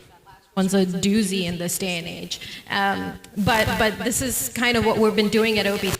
Beginning is setting up all of these processes and all of these requirements in place ahead of time. So getting the CMMC certification, for example, getting your compliance with export control, making sure that we have the workforce and the processes in place to be able to cater to both government and commercial customers. I think that's typically a big problem, and that needs to be considered for any company. That this is a pretty significant investment and time-consuming process. But you're diversifying your revenue streams. Absolutely, yeah. I mean, it's always once you need to get your leg in the door, but when you get that big break, right, that's what you're really pushing for. That solves all your problems, But then you get that massive contract from, and it all makes sense. But there's a lot of work that goes into making sure you have the inroads with the contractual, offices and the right people in government. And again, this has been talked about in the previous panel, so I won't expand on that, but it's certainly a very important consideration. Sandy? Yeah, absolutely, Neha. So when I stand up a laboratory to build my prototype spacecraft to capture space junk, that's an engineering problem. We can do that. But when the government wants to get involved and put something special on that spacecraft, that means I'm probably going to need a separate lab. That's an expense. I'm probably going to need to hire some folks who are U.S. citizens or authorized to work here because they're going to be working on things that are controlled. I might have to stand up a SCIF, depending on the level of security needed for those sensors and things that are going on our spacecraft. There's all these... You may have to explain what a SCIF is for those non-governmental folks out there. So it's basically a room that's very quiet, so you can have very sensitive conversations that won't be overheard or intercepted by folks who have interests contrary to the United States government or Department of War. So you don't want people to be able to overhear or pick up your conversations. So it's a special room for that. So in addition, as a startup, to having my lab that does the hopey, changey, wonderful cleanup things, if we're going to install sensors on the spacecraft that are sensitive, I need to have a separate lab, people devoted only to that activity, and some protocols and other costs that are associated with all of that. So if you're going to start up a business and you want to work with the government, you got to consider that into your planning, because they're not necessarily going to give you funding right off the bat to stand all that stuff up. You might have to do that yourself. Yeah, she brought out a good point that I think I should enhance, which is dealing with the securities. A lot of the founders are immigrants, so therefore they by default cannot work with the government. So take that into consideration. One more reason not to work with the government. All right. Now, we've all heard about how robots and AI are going to take our jobs, right? But I'm going to ask our panelists kind of the flip side of that. How do autonomous systems help address workforce shortages, operational risks, and mission challenges? By the way, robots will take our jobs. We're supposed to make everybody feel comfortable in the audience. We should stop with this nonsense that we're just helping people to do tasks that they don't want to do. I've seen the dollar development in the last 36 months. There's no way we're going to be able to compete with this. There's absolutely zero chance, in my opinion. So the whole talk about how we're going to help humans is just a talk from the companies that want to raise money. They cannot say any other thing. But I think we should be honest about this, because the impact of this is really serious. And I just don't even know what the question is anymore. All right, Neha, take a stab at it. I mean, I'd like to take a more rosy look at that, right? I think that historically we've seen technology hasn't necessarily eliminated jobs as much as it has changed it, right? Like, for example, autopilot on aircrafts hasn't taken the pilots out of the picture. It's just enhanced their ability to do their job more effectively. So I think that is sort of the attitude and the perspective that we should be taking towards this. Like right now in our sector, we're very actively looking for autonomous system operators. We're looking for robotics engineers and technicians. We're looking for software engineers who are developing the interface between human and machine. AI and perception engineers who are developing the AI algorithms or the autonomy capabilities on any system, right? So it's more about generating that workforce and the skill set to manage and run fleets of autonomous systems rather than a single machine. I think that's how we are evolving, and that's not necessarily going to take jobs away as much as it's going to just refine them. You said that. Sorry, I have one point to make here because this is important. You said that a plane still need a pilot, even though that we have autopilots. Do you believe that a autonomous system can drive a plane better than a human? I mean, probably. Just on a technical. In terms of. You believe it can drive better than autonomous cars? I mean, if you're looking at just the airplane system, I don't think you can take the accountability out of the situation, right? That's the bigger But that's not part. the question. The question is, do you believe that a human can drive a plane better than an autonomous system? Or let's look at the car. Do you think you can drive better than the Waymo? I mean, I think so. You really? Yeah.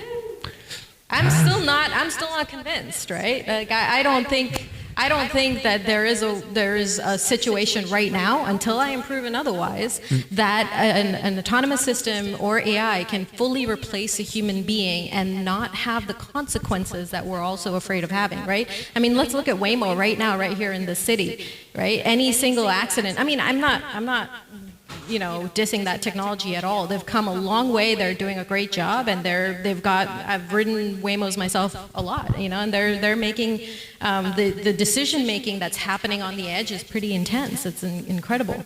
But at the same time, they get into situations, they get into accidents, they create problems, and there has to be somebody, there has to be a human on the loop to manage that accountability. Sandy? Hi. I'm going to steer us in a slightly different direction. How many of you have worked the overnight shift, sometimes called graveyard shift? Yeah, that's fun. And like I said earlier, flying satellites is boring, because you just kind of monitor. So what I'm looking at is by incorporating this type of automation into my systems and my processes, instead of having 3 people who are bleary-eyed at 2:30 in the morning drinking coffee mixed with hot chocolate to stay awake, that's called crew chief coffee, by the way, I'm going to have 1 person, because they can autonomously make those small adjustments themselves, the spacecraft on orbit, in order to maintain the desired altitude that I want them at. And so the mission manager, who prefers to plan next cool missions for capturing something, only has to kind of be 1 person instead of 3 on that overnight shift. So I can reduce my number of personnel on an overnight shift by 2/3 simply by having that sort of automation and agentic AI aspect built into my spacecraft. Still need someone to monitor in case something goes wrong, but I have fewer staff, and I have staff that's more wide awake. Yeah, so that kind of goes back to what I was saying in terms of a single operator managing a fleet of systems instead of having multiple people potentially in, if not unfriendly, potentially dangerous situations as well, right? But I'm going to say one more thing. Once upon a time, there was an autonomous aircraft that was a helicopter, and its name was Fire Scout. And this is something that the United States Marine Corps was developing. And one of the Fire Scout's jobs was to land on a littoral ship and set down on a target. So it's kind of this amphibious ship cruising along at quite a few knots in the wind. And the automatic system on that aircraft did a much better and more solid job of landing on that moving ship than a human ever could. So there are situations where a computer or agentic AI is better than a person. And we just need to be able to embrace that and let it do its job if it can do it safer and more effectively than we can. Cool, calm, collected robot. No feelings. I'd crap my pants if I were trying to do that. That's why I don't fly helicopters. I like things that glide. Which situation today where when they're observing that a human actually needs to get into the loop on your situation for the satellites? Like, where does the system say we need a human to look at this? Where does... While the situations that you described right now, where you have a lot of autonomous systems monitoring whatever the space is of the satellites, when does a human need to get into the loop? When they say we need a human here to look at this? Right. So if one of our reaction control valves malfunctions, so like you're cruising around in space, you have this canister of compressed air, and if you get a little off track, you're supposed to fire that so it'll adjust it back on course. Well, if that malfunctions, now I have a spinning satellite. And if the system doesn't automatically right itself, I'm going to need a human to interfere and decide what to do about that now spinning spacecraft that could become a problem. Can it be righted? Can it be fixed? Or do I have to put it in the recycle bin? You know, so we need a person to make that decision. The robot can't make that decision itself. Thank you. Any commentary there, Alex? No, you're waiting for me to say something. I'm waiting. No, actually, I'm curious. I don't know how it works. I'm assuming that eventually that job by an autonomous system, by a robot. I'm assuming so. There's when you do an agentic systems, there's like the human in loop aspect of it. But every time when you see like a human in loop, you always think, how long is this human really needs to be on this loop? And as we move more into understanding how to manage things that we don't need to understand how they operate, it is the human to let it go of the idea that we can do better, then less of the human in loop you need. As you can tell, Alex is very pro-robot and con-human. I'm not necessarily pro-robot against human. It's just I think that the narrative that we're just saying, well, you know, humans are always going to be needed, it's not very helpful. It's just not helpful. We're talking the wrong conversation here. It's much better saying, I won't take much time, but there's a research that came out recently that I think exemplifies what I'm saying. It was last year they did this research where they had 3 groups of people to diagnose medical cases. And then there was one group just with humans, just doctors, one group with the humans using AI, and one group just with AI. So the humans only, the doctors, they got it right about 74%. So every 100 cases, they made 26 mistakes, right? So the AI obviously did better on that situation. It's 90%. Every 100 cases, they got it right 90 times, so only 10 mistakes. That sounds good. So I'm thinking like, man, the humans with AI are gonna do really good in this because they have the knowledge, now they have the tool, and they're gonna do really good. The group in the middle, which I used to call the superhumans, they did 76%. Only 2% better than the humans only did. Anybody here has an idea why? One of the hypotheses because we believe AI is wrong. And every time when you bet against AI, most of the times we're going to be wrong. So this is an example where I think the narrative of making us believe that we're somehow going to be useful in this scenario is just not helpful. All right. I have a question relating to fallible humans. What skills should today's workforce develop to remain valuable in an increasing AI-enabled and robotic future? So here's one area which I think is important. Humans are still very ambitious and capitalist in sense, so they wanted to get stuff, value, and money. And they were very good at emotionally manipulating other people. Now we're going to be very good at doing it with robots, because robots don't need to feel anything. Robots need to make us believe that they feel something, and they're going to be really good at that. But we're really good into understanding another human and manipulating the other human into doing something. And then the recognition of what the human wants, and because what someone wants and how we buy it, it's not necessarily just a very straightforward thing. It's a group of emotions that we got really good at reading. So the entrepreneur that can focus on how to identify patterns of emotions where they can convince that group of people to buy something from him, it's very valuable. Okay. I totally forgot the question. And Workforce development is the basic gist the skill of this. set, right? Yeah. So I think first and foremost, AI literacy is critical, obviously, in the age. Secondly, I'd say holistic systems thinking, right? So the most valuable expertise that I am looking for currently is the integration or the intersection between software, hardware, AI, and manufacturing, like pulling all of that together, that is going to be critical. And then thirdly, I'd probably say judgment, right? So critical thinking, the ability to troubleshoot and take insightful information out of what you're looking at, the data that you're looking at, and be able to support and sustain these systems long term. Any suggestions for the workforce out there? Sure, yeah, absolutely. If you're a more mechanically inclined person, I would suggest human-machine interface as being a very powerful and good thing to get into.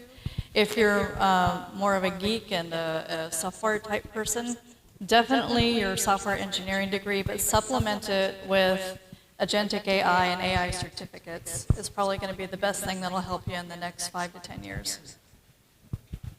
All right, thanks, Sandy. I'm going to get kind of big picture as we end this panel.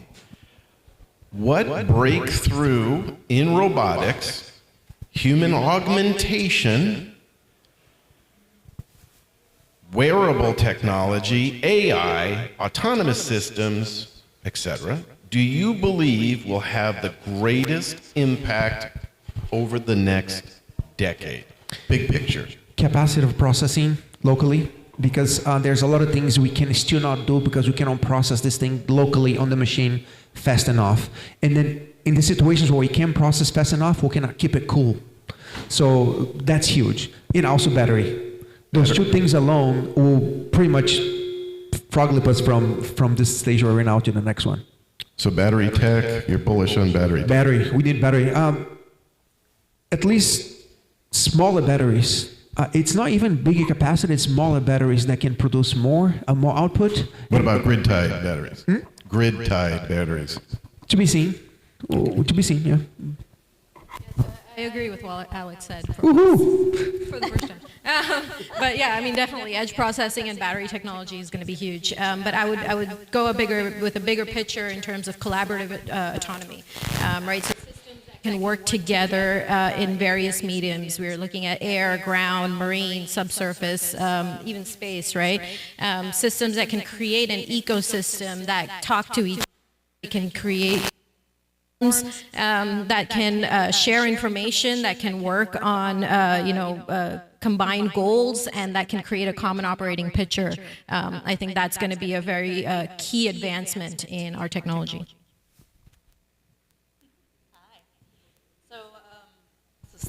Okay. I think for the general everyday person, wearable tech, I think, is going to be the biggest impact in the next 5 years. If you have spectacles on that have an AI interface, I'd be able to look at you, sir, and if you have a tag on or something, I'm going to be able to see your entire resume right before my eyes and know your name before I ever shake your hand.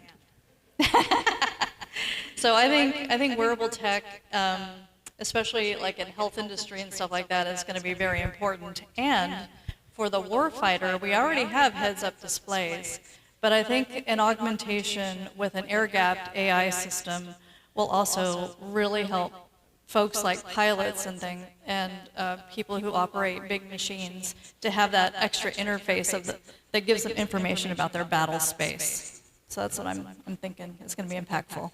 Okay. I'm actually surprised nobody mentioned exoskeletons, because I worked a lot with companies, and since this event is all about veterans, for wounded warriors, these exoskeletons can give them a new life in terms of their capabilities, their physical capabilities.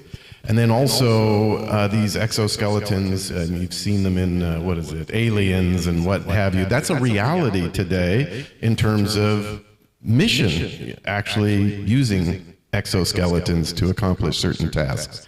Anyway, I just put in a little bit for exoskeletons. They're very limited because the battery source of a lot of those things cannot be big enough. And then, the whole thing about augmenting the human, it's cyborgs, right? We're all cyborgs already because we outsource most of our technology to the phone. So if I remove the ability of half of you to use your phone, and you cannot compete with the other half. So we are all cyborgs. So now augmenting that battery becomes a huge issue. Do we have time for questions? Any questions in the audience? We've got a couple.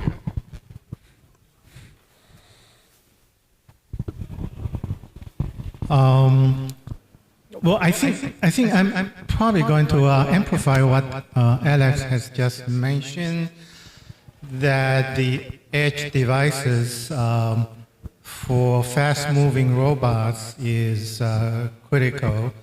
Now, I had a little bit fun time driving the Tesla's new Cybertruck. I think it was claimed that they use AI5, which is a physical AI edge device. From semiconductor side, they build on 2.5D, 3D chips, and they can potentially reach 1 petaflops of computation. So you basically have a supercomputer on a 3D chip that consumes less energy, much less energy. You can respond locally at edge to a fast-moving a truck. And that also saves the issue of the battery. Now, if you need to communicate with the cloud, let's say with agentic AI, the latency will make robots having to do vision on the spot unrealistic. Yes, the safety issue is so, it will be very concerning if you need to connect with the agentic AI in the cloud. And there will direct impact on fast-moving machinery, robot, trucks. So I'm kind of amplifying. And that's only if we consider the language models and the AI, how we use it today. I don't believe that AI of the future is going to use the same data, the amount of data they use right now. So when I refer to processing power, is assuming that we use language models as it is today. If it changed, maybe we have enough processing power and all the machines they have right now, it's good enough for us to do with very low latency. Right. Last question. By your opinion, what is a bottleneck in modern autonomous robotics and autonomous systems? Bottleneck with what specifically? Like, for instance, all these robots, they are like drunk people. What will change? What is the bottleneck? How can we improve them? Well, I'm glad you asked. So, right now, I'd say with autonomous systems, we're in the Wild West eras, right? So there's a lot of technology out there, there are a lot of startups out there, there's a lot of systems that can get deployed. But what we're lacking right now, and I know this is a very unpopular opinion, is a standard of operation or a regulatory framework that we can really measure our systems against, right? And I know there's going to be a lot of people unhappy with that stance, but the fact is, if you don't have performance metrics to judge a system against, then that's not going to, how are we going to figure out whether a system is good enough for a certain application? So I think, one of the, that's a huge bottleneck specifically with government contracts as well, and not just that, but also commercial aspect. If I'm thinking about right now putting a fleet of my autonomous surface vehicles out in the ocean, what is their data set that they're going to be working with? What are their rules of engagement? The core regs, I don't know if anyone's aware, but the regulatory requirement to have vessels in the water, that's open to interpretation even for manned vessels right now, right? It's not watertight, pun intended.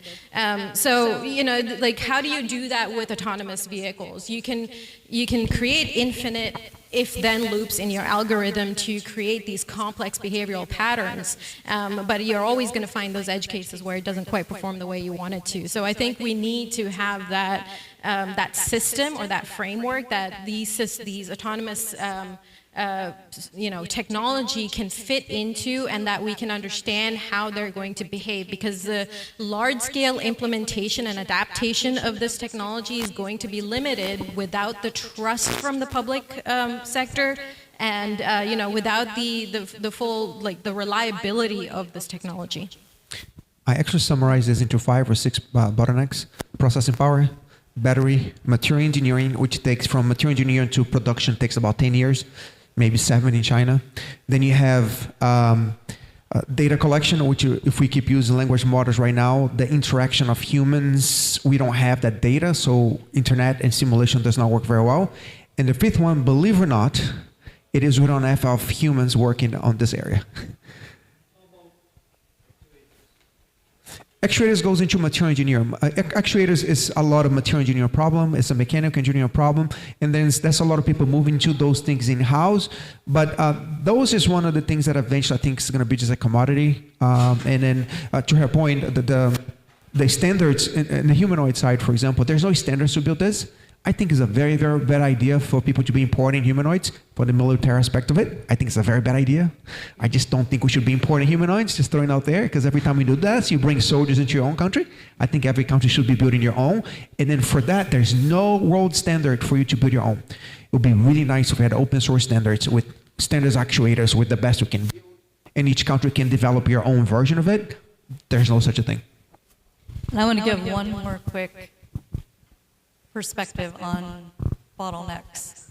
I would say funding vehicles is a big one, especially when it comes to being nimble for getting space to the warfighter, for example, or systems to the warfighter, because a typical government contract, it's a dance. It's all these steps and things you have to go through, and it can take a long time, and there's a lot of overhead. The Space Force, for one, has recognized this, and they're looking for ways to shorten that span and make things go to prototype faster and get the brand new technologies out to the warfighter more quickly. But that hasn't caught on to the rest of the services yet, to my knowledge. I think this is something that they're maybe piloting, doing a pilot program for, and I hope they continue to explore this, because there's a lot of great commercial technology, fascinating ideas that are happening today that could really be helpful out there in the field that just are having a hard time to get there because of those funding vehicles. So that's another bottleneck. All right. I think that's a wrap, folks. Let's hear it for the panelists. Let's take a photo.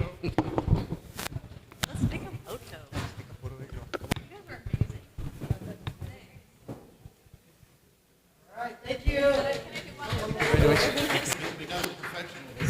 Oh, no, we didn't. Dance photo's not good enough.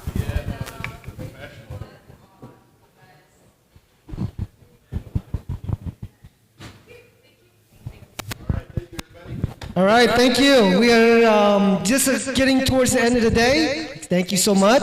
Amazing panel. Now, I know we want to make sure people know there is a happy hour afterwards in the room. So make sure you stay behind. We have 2 other discussions that's going to be very exciting with that. We have next one, in the military that's going to be coming and talking. With that, Melissa, you want to come introduce your panel? There she is right there. All right, thanks. All right. Let's do that. All right. Let's try not to fall forward. I don't know. Check. Okay. All right. Well, thanks everyone. It's great to be the last talk of the day before happy hour, right? So you know what that means. But just as a quick reminder, if you weren't here earlier, Melissa O, I'm the Managing Director for TGY Advisors. I'm a former Homeland Security executive and now provide consulting to startups and go-to-market to government. So I'm really excited and pleased to have up here with colleagues from the government, and they're here to help. Always. Always. And so we have Lieutenant Commander Kenneth Miltenberger. He's the commanding officer of the 200 Cyber Protection Team, and Dr. Peter Kushabe from Army DevCom ARL. So this talk this Fireside Chat is focused on, how government, industry, and academia can collaborate to stay mission ready in an increasingly tested environment. Both of our speakers sit at different parts along the innovation to mission spectrum. And so I'd like to explore, how government can work with you all together to ensure we're not just keeping pace with threats, but staying ahead of them. So if I could ask you both to introduce yourselves, your role, and help the audience understand how your organization plays with respect to that mission. Sure. So good afternoon, everybody. I'm Kenny Miltenberger, commanding officer of 2003 Cyber Protection Team. So I am an active duty Coast Guard member. I know 3 people in the audience know what the Coast Guard is, but the Coast Guard is an armed service in the United States, and we have 3 primary missions that we do. We secure our borders, we enable the marine transportation system, and then we respond in crisis and contingency. And so those are our kind of 3 main buckets and goals in what we do. And so what I do specifically is I run a deployable cyber protection team, which is a unit that's capable of conducting hunt missions for malicious cyber activity, cybersecurity assessments, and incident response. And if you look across the government, and specifically Army, Navy, Air Force, they have these things called cyber protection teams too. And what makes us special is that we focus our missions on domestic critical infrastructure that's owned primarily by the private sector or sometimes private-public partnerships. And we work to secure that infrastructure if it's in the marine environment or maritime adjacent. And so that's kind of teeing up how we kind of work with private sector every day, and we're working with your C-suites and your organizations to further national security.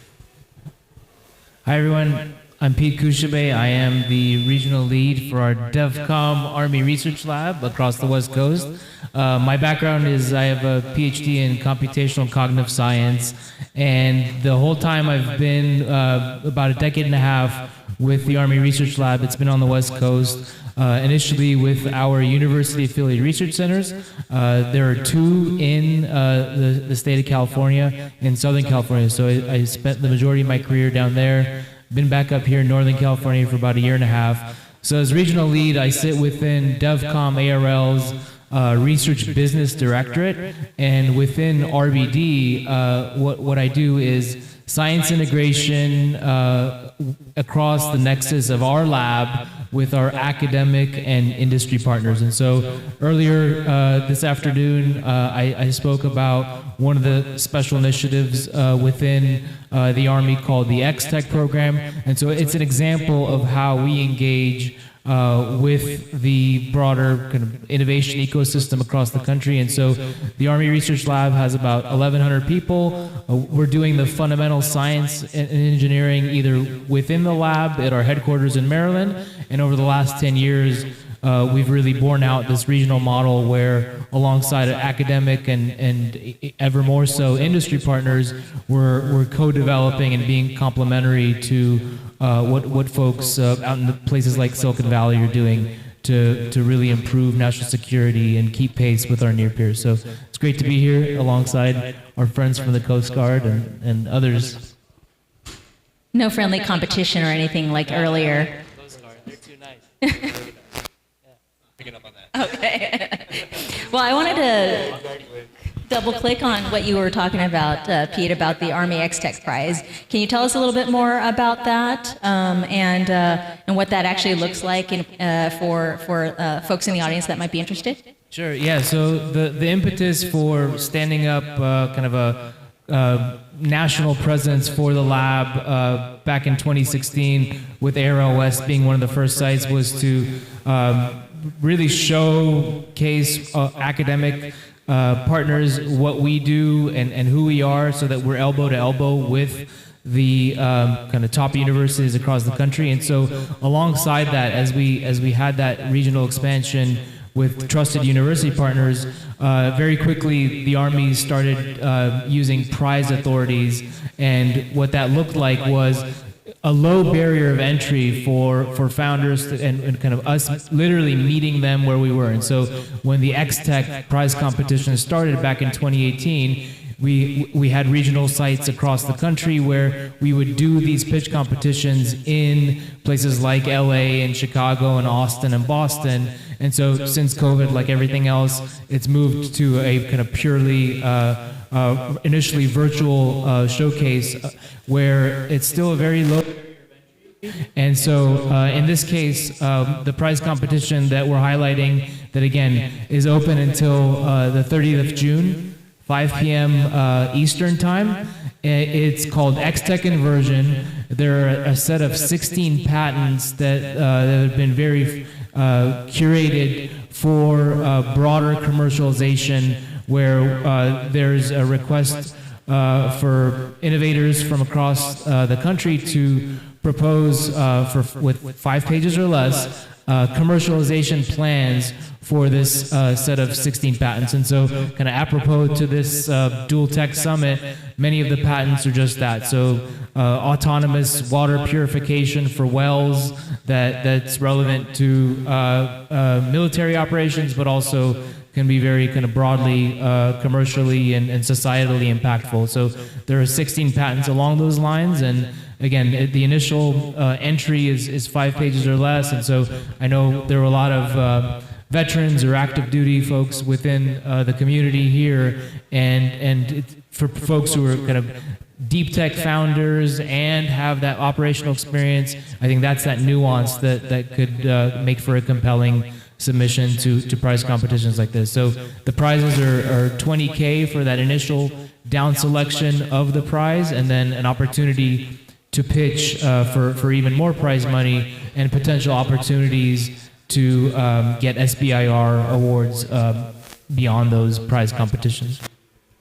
Well, that sounds like a super interesting opportunity, because you don't have to have invented anything. You just have to help commercialize it. So, I think that's a fantastic example of dual use, right? So, Kenny, can we dig down a little bit further into, what does public-private, examples look like, in a practical use case or example? Absolutely. So one of the things that comes to mind recently is my team can, first I would say we can't exist without each other. When I look at, let's say, the technology stack that enables my team, there's no secret sauce. The technology we're using is the same technology you're using at your company to conduct threat hunting, to do assessments, open source and commercially available tools. The secret sauce is our people, by the way. And so, we need the private sector to be coming up and bringing us the best technology. I look at the most successful engineering projects and technology innovations the US government's ever done, like the Manhattan Project, naval nuclear reactors. I think we also did SE Linux, if you're a big nerd out there, and then like end of list, right? We're not making the best frontier AI model right now, and we haven't, and we won't likely for a while. And so one, we need you there, but we need each other as well. And so a mission we did recently, again, working with the private sector, is we conducted an assessment on a maritime technology product. And what was really interesting with the company asking us to do it. And what was really interesting about that is because our unique knowledge of the maritime domain and our experience across all critical infrastructure allowed us to find findings that your regular pen test company wasn't able to find, because of our unique knowledge and placement, working critical infrastructure across the country, both nationally and internationally. And so that's one really unique partnership where, on the government side, it feels like a lot of take. Give me your technology, I'll pay you a licensing fee. But on the same side is we can bring that back in terms of cybersecurity services, and then using that to advance national security for everybody. That's That is probably something most people didn't really know that the Coast Guard provides, or that the federal government can do in partnership. So something that I think is a good example of how we're all contributing to national security. You told me recently about a Wall Street Journal article. I'd love for you to share that with the audience if they didn't hear about it already. Sure. So if you didn't see it recently, last week or the week before, there was a Wall Street Journal article on Coast Guard Cyber Command's participation in conducting boardings of Dark Fleet vessels and seizures of Dark Fleet vessels in the last year.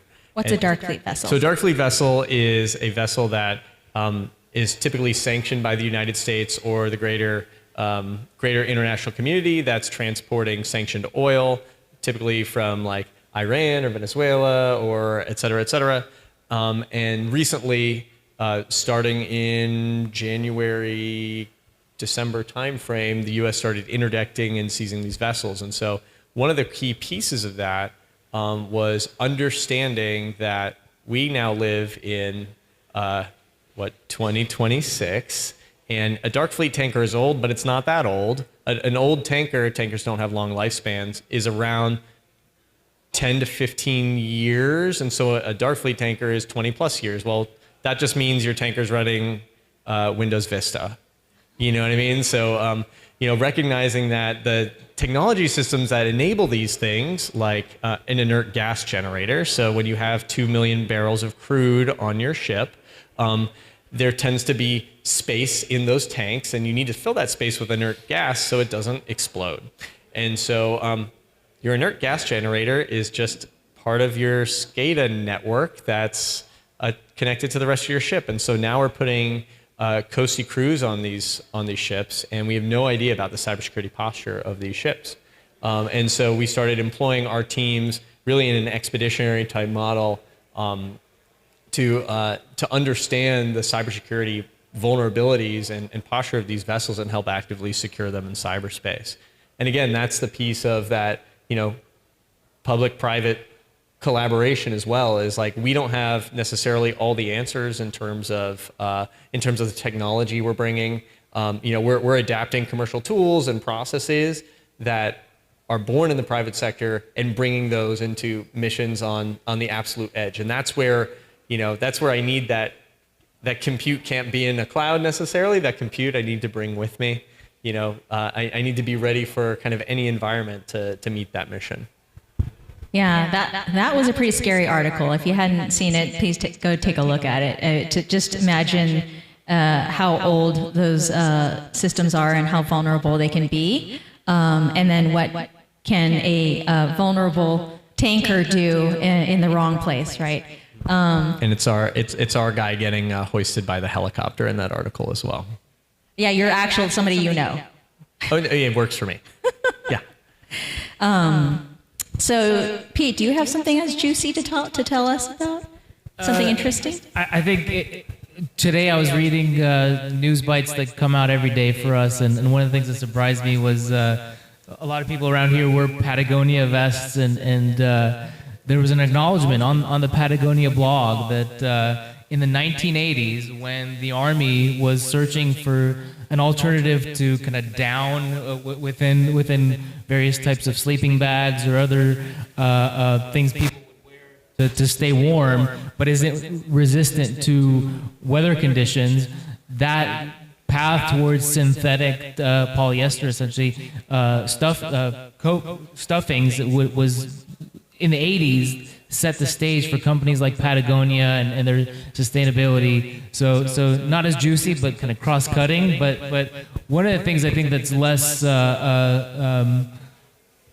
out there is the whole VR revolution. When you look at the genesis of the Oculus head-mounted display, which became Meta, which Facebook bought, really kind of goes back to one of the Army's university-affiliated research centers, where our Institute for Creative Technologies at the University of Southern California shaped by Army requirements to do very unique research to kind of drive down the cost of head-mounted displays to make them more accessible to military and broader use cases. That really drove Palmer Luckey at the time, the lab tech at our mixed reality lab, to commercialize that for kind of broader consumption. And so it's things coming out of the labs, whether it be within the Army research ecosystem, in our own labs or with our academic partners or with industry partners and other services as well, that are kind of driving innovation in kind of distant futures, or in some cases much closer to when the actual innovation happens. And so not landing on dark vessels, but evocative in other contexts. Yeah, it's a team sport. Yeah, no doubt. I think that's pretty amazing. I mean, who in this room wants to be the next Anduril, Palmer Luckey at Anduril or Patagonia, right? So I feel like Pete's setting folks up with those patents to take that IP and turn it into something very profitable and very useful and very relevant to national security. All right, so final question. Any advice you have to the founders here besides what we've already talked about? Sure. So has anyone sold to the federal government before? Is anyone aware or tracking it? You've sold to the federal government. How easy are we to work with? No, we're pretty bad. We're pretty bad, right? And so I think setting expectations, right? And so we have a lot of great ways to do rapid innovation and rapid procurement. And you'll see that through Army Research Labs. Defense Innovation Unit is also in the Bay, and a lot of other services have rapid innovation programs. However, a lot of government slowness is a feature, not a bug. And so what you're thinking about is your next quarter sales and your QBRs and the bottom line for the quarter. And then we're thinking about, how do I sustain this 10 years from now? Am I sustaining it 10 years from now? And then what does the life cycle look like beyond a test period? And so setting expectations is like, imagine that you're selling to Cisco, Oracle, some of the biggest tech companies that you could possibly imagine. And when you're looking at that big sale, it's going to be an 18-month deal cycle potentially. Like if it's that big and that difficult, where you need to understand the organization, understand the account, understand who's the decision maker and who's not, because there's a lot of red herrings of who's the decision maker and who's not. That's probably the hardest part. It's just I don't even know where to start with the Army. I don't even understand the Army. I think I understand the Coast Guard, but the Army is so scary to me. And so I don't know, maybe you could shed some light on that. But, I think managing your expectations, but know that we also want to join you and do better. And we will do as much as we can to do better as well. And some things are easier than others. Yeah, I was going to mention just not necessarily being outwardly transactional about engaging with the government, where kind of get to know us for who we are and then let us demystify acquisition and science and technology related parts of our services and just along the lines of not being overly transactional, realizing that you're not selling into every part of the government, but there are other parts of the government where they may be able to offer you time or other resourcing like testing for various types of platforms, whether they be in the water, in the air, or in austere environments on the ground, that may be just as valuable to you as a funding round may be, that kind of follows that type of testing opportunity. So kind of not being transactional, kind of being open-minded to getting to know what opportunities there are in engaging with the government beyond some of the prize competition or other monetary aspects. And to dovetail off that too, one of my experiences as well is sometimes in the private sector as the capability provider, you're better at communicating and understanding who's doing what in the government than we are. You're like, oh, I'm selling this to the Coast Guard. I'm also selling it to the Navy. And, I have no idea. There'd be no way I know it. So sometimes we get phenomenal connections and intel through you about what the federal government's doing that makes us stronger as well. So realize that you can also be that connective glue within the federal government, because the federal government is so big. So realize that you can be our force multiplier as well. And then that just helps your business case.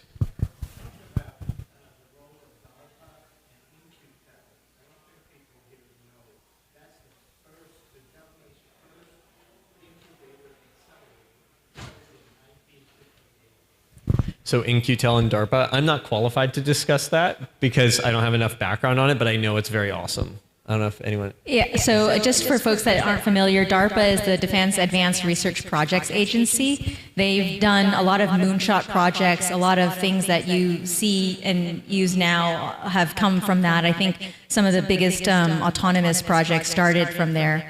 In-Q-Tel was the investment arm of the CIA, Yeah. I think. Yes. So yeah, I'm also like semi. It's on their website. Yeah, it's on their website that way. Okay. So yeah, there's no secret about that, but they provide a lot of startups. I'm getting the hook.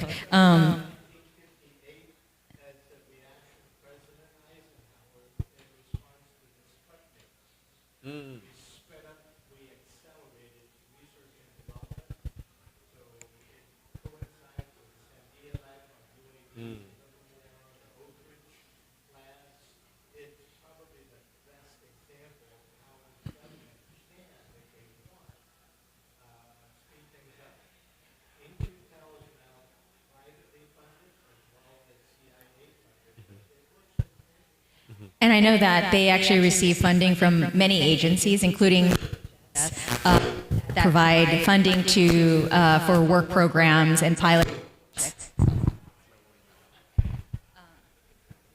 funding for pilot projects. So that's definitely an angle to take if you're looking to raise funding, finding opportunities to navigate some of the channels with the government. But yeah, no, great points, Jim. I think, do we have time for questions or? Okay. One question. No questions. Perfect. One question. One in the back.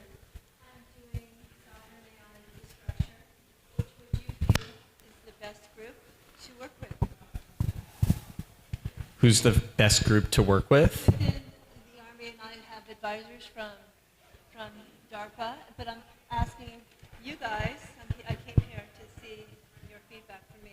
So best group to work with out of the private sector or out of within the government? I'm sorry. Sorry? Oh, within the government sector?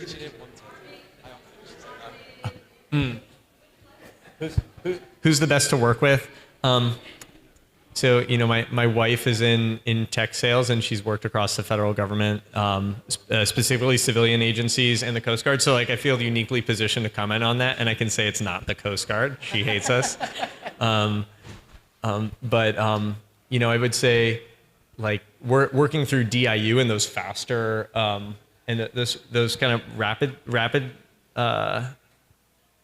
innovating arms is particularly good. And honestly, sometimes it comes down to, like, how is your contracting shop at the given organization, and, like, are they really risk intolerant? Are they really, or are they willing to be more innovative in, like, how they do their approach to contracting and down selection in a way that, like, makes sense and is fast for everybody instead of that. So I can just confidently say not the Coast Guard typically, although we want to get better, but I don't know if that's changed.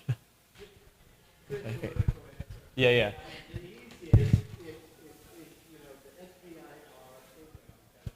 Yeah.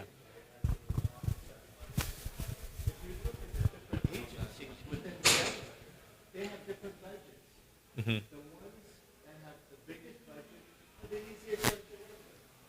That's typically true.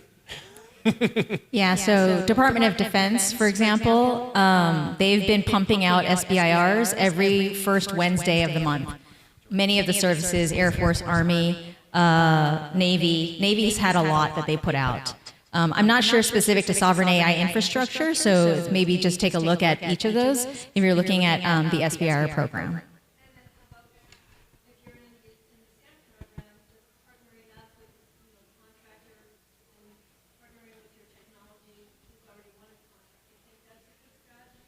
Absolutely. Yeah, absolutely. I mean, they're like, I don't know if you caught the earlier panel I was on, but one of my panelists said, you know, I'm really bad with sports analogies, but he said something about you need someone to break through the line. Did anybody catch that analogy? Because I mean, it was like basically your contract partner, your system integrator, if they've already got an in, leverage that.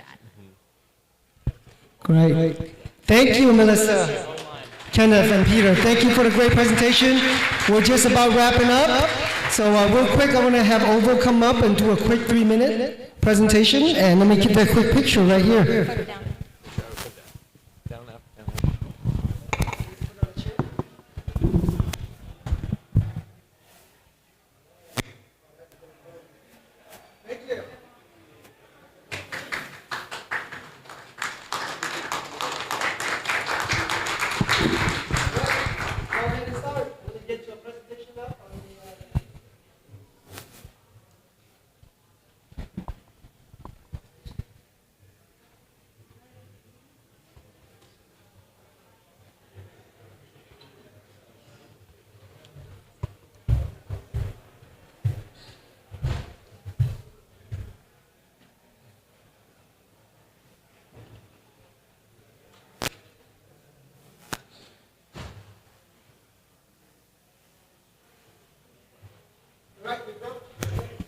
Hello, everybody.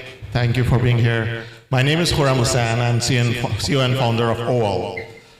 What OWL is a world's first AI hub, which brings AI closer to the people by democratizing it.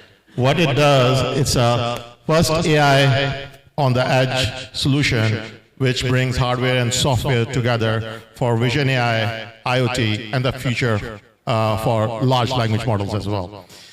What we do, we provide the intelligence by connecting primitive cameras, which can be industrial camera or your Ring or Arlo or other devices. And can you change the slide, please? And it's a physical AI device which runs the intelligent locally. We bring those use cases of smart homes, senior care living, factory floor safety, and much more. Our first focus is smart home and security, where we are bringing localized AI, where we run AI locally, which brings privacy-first security for homeowners, where we have a feature like one app for everything, which brings all the IoT and other devices on one app. That's ours. We have lost and found, which means if you lose your eyeglasses and wallet and phone, you can ask our system, oh, where are my eyeglasses? And it will tell you. And we have a feature which is camera-less camera, which means our using Wi-Fi impedance, we can tell who's in the home, how many people, if they're sleeping, they are awake. We have all the AI models built in for the computer vision, and we'll open it for other developers. So we can create an ecosystem of AI, because solving computer vision AI problem in the cloud is not possible today and for foreseeable future, because compute is expensive and it's slow on the cloud. And that's what we solve by our smaller models locally. We have application in many industries, but I'll focus on smart home and security, where we are going first. And we have, can we change the slide, please? So many use cases. Next, please. And we connect with your IoT. We have an AI store where developers come and share their AI model, which they develop on our platform. We provide that backend platform to the developers as well. Using our platform, you can have security and all the connectivity. Next, please. So one ecosystem, IoT, AI App Store, and AI Agent. So you can talk to the system, and the system comes and tell you what is more important in your life, rather than you looking into this. This is the future of intelligence. We have many. Next slide, please. So all these gadgets which we have from people looking after their old parents and dogs and smart home and security camera will be in one AI, and you don't need Connect sensors, motion sensors, glass shatter sensors, devices to secure your home anymore. That is outdated already. Next. So how we compare, we have to compare. So this is the comparison that we are an agentic local AI system. We mix commodity cameras, AI with one device for everything. We have IoT on the same platform. We are Edge AI. We have, of course, we look so cool than anybody else. We have a touch screen on this as well. And we are customizable because our backend platform, anybody who does not know how to code can develop an AI app, put it on our store, use it for themselves, and sell it to other people as well. Next, please. And our technology of wireless AI, finding people through Wi-Fi, is great. We have sold about 400 units so far. We plan to sell another 6,000 units this year. This is our growth chart, which looks like we have 2 million in LOIs from different distributors. I just got a call from Walmart today, like when we are releasing, so they want to put us there. So this is our target market. Next. This is our traction. We are with NVIDIA Incubator. We are Walmart Incubator. We have a granted patent, and more patents have been filed. We have 1.2 million in LOIs. We wanted to ship Q1 2026. You can see we are late. Our target is Q3 2026 August. That's a new timeline. Next. This is my team. This is me, CEO. Our Carol Maggio. I'm from LA area. She's from LA area as well. Ali, and our brand strategist. This is our hardware team. A lot of it is in China and other places. This is our business model. If you can go to the next slide, please. So our overall $399 as a wholesale price. We have a wholesale margin of about 25% and 75% retail margin on our device. We have a subscription as well. Based on that, our LTV for 2 years, expected LTV is 2 years, where our price will make around $750 minimum. Up to $1,200 from each customer. Next.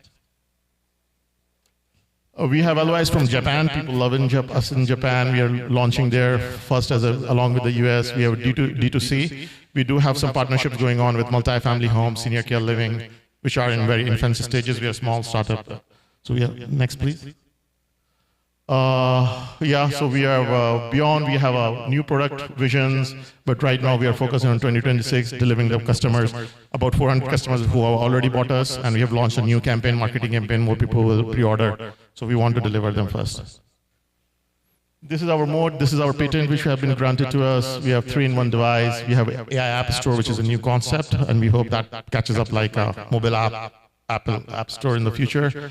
We are raising $5 million at a valuation of 20 as a safe note. So far, we have spent about 1.3 million. All this 5 million, about 50% of it will go toward the production for next 2 years. And our target is to generate in next 2 years $25 million in revenue after raising this 5 million. Thank you very much. Thank you. Anybody interested in investing, come and talk to Ovo. Thanks for the presentation. Now to wrap things up, we have our sponsored CEO and founder of Rapid SOS. That's going to be coming on stage, Jose. Now, in the beginning of the summit today, right, Peter Dixon asked that question, the why, right? So to wrap things up, we want to talk about technology in the service of humanity. Right, and here with us, Rapid SOS is going to be doing a presentation. While that we set up, Jim, you want to give some acknowledgement and thank you from the veterans for the event, and then we'll get the laptop set up. And Maurice, come on up, Maurice. This last presentation is extremely important because what he's describing is the fifth estate. You all know what the fourth estate is, right? It's the press. He's talking about bloggers, people like us, who have become the fifth estate. We are much more able to follow the socioeconomic trends, and we can keep people honest. So what he's doing is changing the world. So I just want to give you a hand on what you're doing. Thank you, Jim. And Jim always gives me an opportunity to represent the veteran community and to thank all the participants every day. And so I just want to tell you from the bottom of my heart and all the veterans we represent, thank you for coming out here. To all the veterans who are here, please keep the faith. And we know it's a challenge when you pivot from military, from this structured world out here. Sometimes the pathway is not always clear, but the resources are here. But one of the things that you always want to think about as a veteran is getting out of your comfort zone, building bridges, connections, and finding mentors. This is a journey that you don't necessarily have to do alone. And if you live in California, it's a target-rich environment. Right now, there's somewhere around about 240,000 veteran-owned businesses here just in this state. And a big percentage of them are getting ready to pivot because they're ready to retire. So there are some wonderful opportunities out there if you're open and willing to connect with them. Things we want to encourage you to do is stay connected with all the organizers of the events. And let's again thank all the sponsors and the organizers for the event, because I think today was a fantastic day. I mean, information overload. And I did ask if the video is going to be available for review later on, and I was told it will be available for those of you who want to catch up on it. But stay connected. I hope you made a lot of great connections, follow through with them. These things are fantastic. Jim and I do this all the time. We've done it in San Diego, Sacramento, even in Missouri. And it's always wonderful when the community comes together, both the civilian and the veteran community, to build bridges and make connections. So again, wherever you're going, drive safely. Again, it's been a fantastic day, and we just want to thank you all for participating. And to the winners of the pitch contest, is that going to be announced in a minute here? Oh, well, everybody, all of the pitch contestants are all winners, but somebody's going to get a big check somewhere, something like that. So again, congratulations to them all. Thank you very much, everyone. Okay. All right.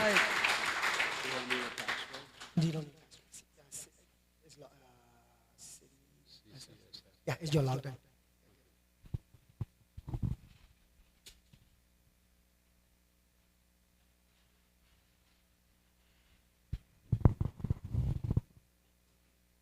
Okay, thank you. When I introduce myself lately, I typically say I'm the senior citizen. The company that I actually currently own, most of the people in the company, Rapid SOS, are at least half of my age. But when I was listening to this, I was reflecting that I know Patrick for, I don't know, when he was rather young. And then I know Kenny since he was like 7 years old. So I'm definitely a senior citizen today. So what I wanted to do is give you a little bit of a combination of a story of my own personal story in combination with this will be the 6th company that I have started since I started making companies or creating companies in the Bay Area when I was 26 years old. Thank you. Thank you. And thank God all of them have done rather well, which is a positive. It's a positive thing. So let me start the story with. I'm originally from a country that is well known nowadays. It's Venezuela, and I came to the U.S. when I was 15 years old. I just finished high school, and about $120. And flew in from Caracas, Venezuela. It was my first time in an airplane, and flew in all the way to Detroit, Michigan. I had no idea I was going to freeze to death in Michigan. Like really zero idea. And for me, it was a wonderful experience. I had never been in a plane, so I remember telling one of the guys that was in high school with me, who actually came from a very wealthy family and had traveled all over the world. You know, what's it like? You know, I'm worried, I'm very excited about leaving, but I'm also worried that nobody will ever hear from me. And he said to me, Jose, just follow everybody. It's pretty easy, just follow everybody. And they're going to take you to this place where there'll be these big belts and the suitcases are going to come out. And then there'll be these open sesame doors that are going to open up. And then you'll see these big yellow cars. So he wrote the address of my hotel, and he said, just show this and say thank you. And so I got on the plane. I remember walking down the middle aisle of the plane to the bathroom in the back maybe 11 times. I'm certain people thought I had some type of diarrhea or problem like that. Today they would think I'm a terrorist. But the reality was, I was trying to memorize the faces of everybody that was with me in the plane because he said, follow everybody. And so in my mind, okay, I better follow the people that are in the plane with me, not just everybody. And ever since, faces have been something I never forget. I think there was somebody in one of the panels that was talking about glasses where you could actually see somebody and it would tell you the name. When I was president of Lucent Technologies and Bell Laboratories, we had 38,000 patents. And the scientists, in one of the meetings, I remember saying, I always remember faces, but I wish I would know the names. And they came to my office with a pair of glasses. And the year is about 2002. And I put the glasses on, and the glasses were connected to our internal network. And you could actually see any employee at Lucent, and I could see it, and it would tell me, Kenny Miltenberger, how long he's been with the company, exactly who he works for. And I was like, this is really cool. And those were the first cool glasses, and that's like 24 years ago, which is crazy. So anyway, back to Venezuela. My mother, when I was 11 years old, one day came and said, Jose and kids, I'm taking you to this special place. I had two younger sisters. I was about 12, 11, Soledad was about 10, and Natalie was 7. And we took 2 buses up into the mountains of Venezuela and then walked for a while until we got to an Indian reservation. And she made us sit down to observe the Indians and what they were doing. And what they were doing is something we most know about Indians. They were creating these incredible pots with their hands. And so as they created the pots, she would say, what did you observe? And one of the pots broke, and the guy fixed it up really nicely, and my sister Natalie said, oh, it was broke, but he fixed it. And she said, we don't have a lot of money, but we want to make sure you all 3 remember that your life is like the pots, is consistently and always being shaped by you.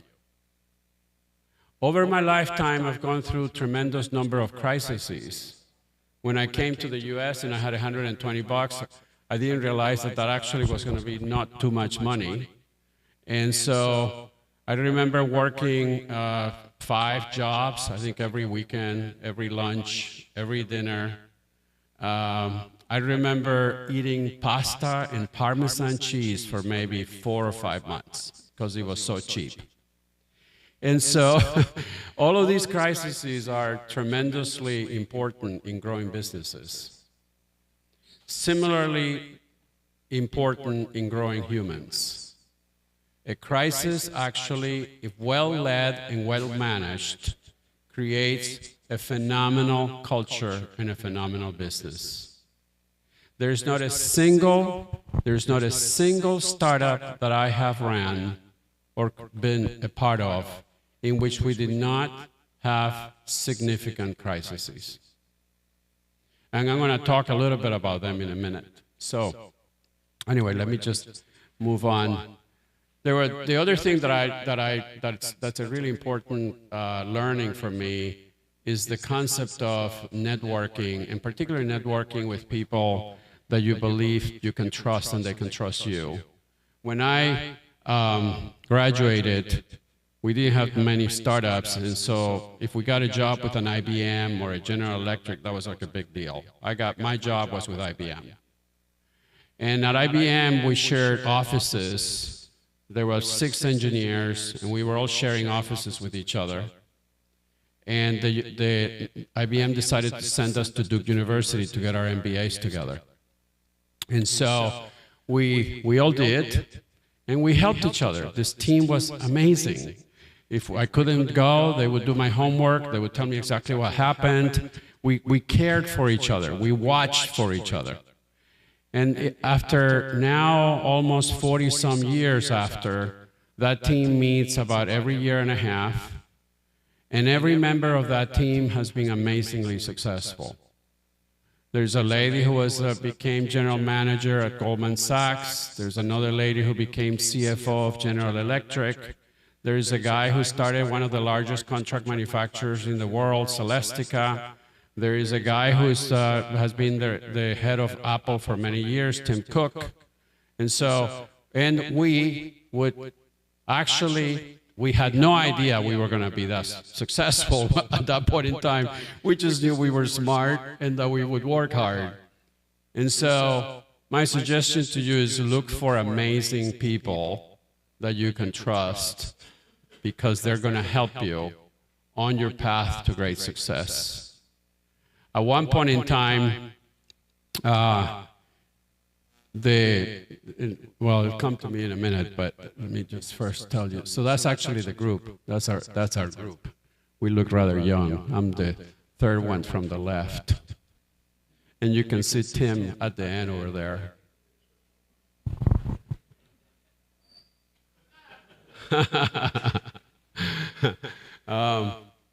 Okay, so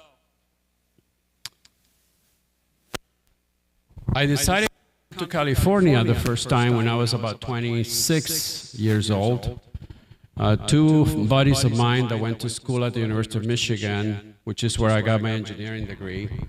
One of them was pretty brainy, and we all knew that the internet was coming. The government had been using the internet, but the world hadn't. And so the conversation was, how would you actually use the internet? And the company was called Bay Networks, and we created routers and switches for the internet.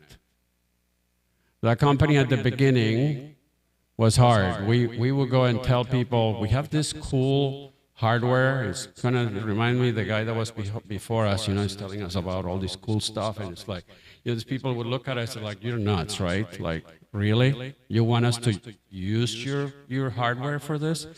And so, for some reason, we decided that airports were a very important target.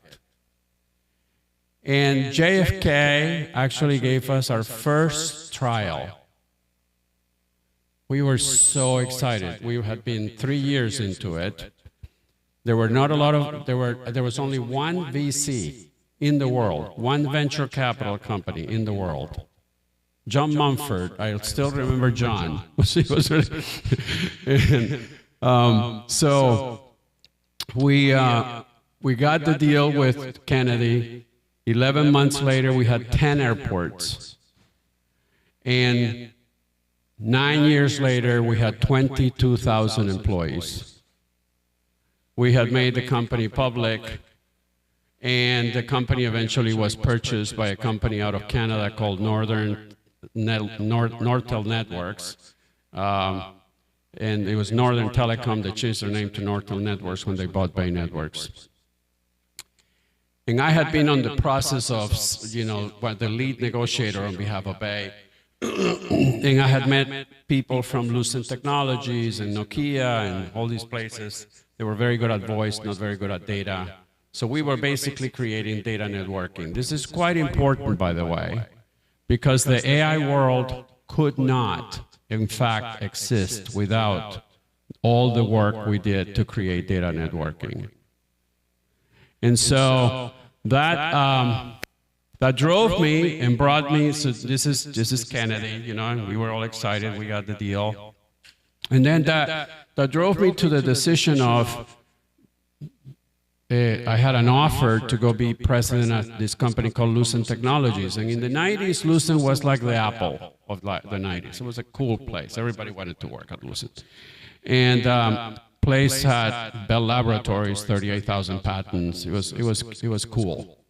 But I was very worried that Lucent had come from the telco world. It was actually Lucent, the big AT&T, not the current AT&T, the big AT&T was a monopoly, and it was broken by the government. And so the sales regions became a company, and the research and manufacturing part of that company became Lucent. And so I'm biking with my friend Tim, and the year is 1998, and he says to me, I think I may actually have to leave the company because we may be going bankrupt. This is Apple, by the way. Okay, year 1998, we may be going bankrupt. And I say to him, I'm not sure if I want to go work for Lucent. It's a big telco place. I think it's going to be a lot of work. So he says to me, Jose, this kid from the mountains of Venezuela is going to be president of Lucent and Bell Labs. What the hell are you talking about? And I said to him, why don't you wait until jobs come back and see what happens? And you see the power of an amazing network. You know, you never know. You never know how that actually changes your life. So, okay. The other thing that is a great learning for me, and recently we had a big event for Rapid SOS, and I brought everybody from the company. I bring them together in a big event, and I actually was in Chicago, and I went to see these magicians. There's a great magician place, and it occurred to me that technology at the beginning is always magic. When you see it, you go, huh? What the hell? How is that happening? Remember at Lucent, when I was at Lucent, we created 3G, 4G, 5G. So at Bay, we created data networking. At Lucent, we created wireless. The world probably wouldn't be today what it is without these two things. And so on the wireless side, pretty much we owned the market. You know, we basically had created it. And so, but at the beginning, it was always, how can you send stuff through the air? How is that happening? So it's magic. And so I remember early this year when we had this conference, I invited all these magicians to come and do magic in the company, in front of everybody. And the reason is because it's fun to see magic, you know? Like, I don't know how many of you have actually seen magic. It's very cool. And then the realization, particularly in Rapid SOS, that we do magic for something incredible. We do magic to save 5 lives every minute. And so I've learned through all of that experience that no matter what problems you solve, no matter what issues you have to deal with, it's important to honor and have an amazing culture and an amazing purpose. When a place has an amazing purpose, the purpose will drive people to do things that are out of the box. The purpose will drive people to do magic. And if they're working in a culture that has that kind of team that I describe, where everybody's actually engaging and is worried about the success of others, that is powerful. You can just sense that company, those companies will be extremely successful. So that brings me to Rapid SOS. We started the company about 8 years ago. Our mission is to help humans and the world at their most vulnerable moments and enable the heroes that help them. Today, we have solved over 1.5 billion emergencies. We are used by 1 million plus field responders. We are connected to 750 million devices. 22,000 first responder agencies are using our technology.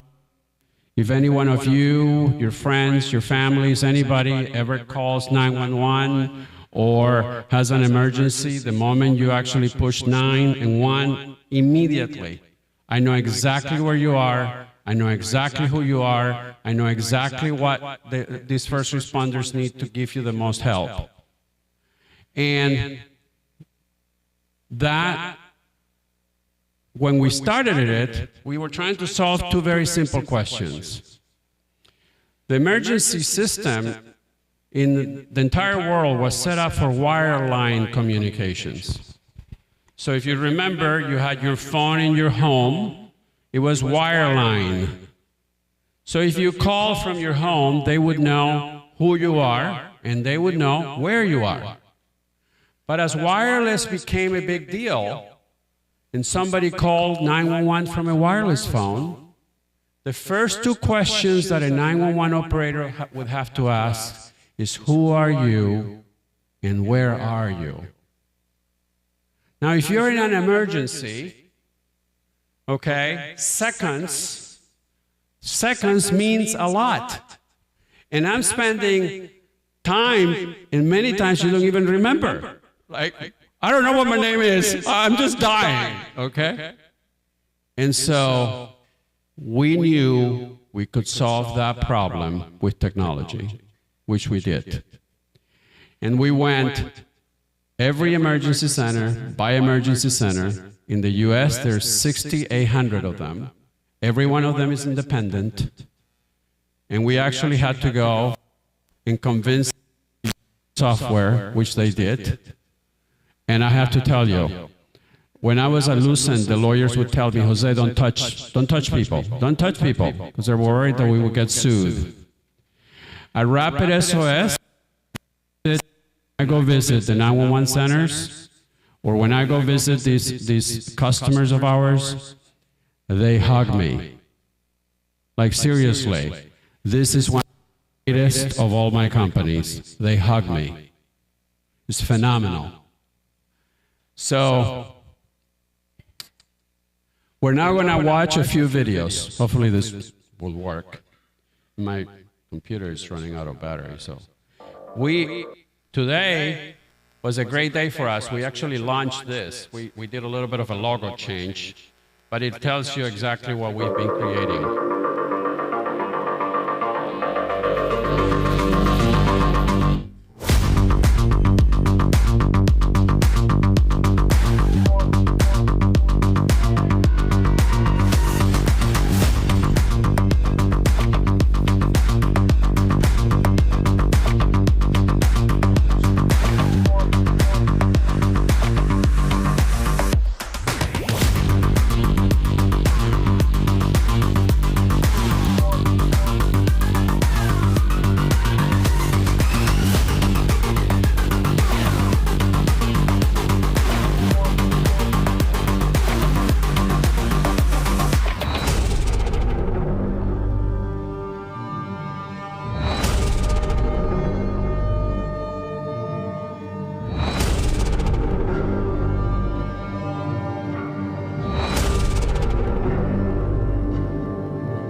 That's who we are, and then one more video, because we got to get out of this room as soon as possible.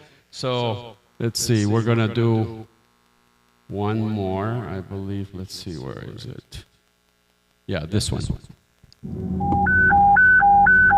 May Street, west of Lakeview Drive for a crash detection. Clear en route. They're pinging off the road. It sounds like somebody's moaning in the background. Looks like they're near a tree that they might have hit. Just west of Lakeview in that curve.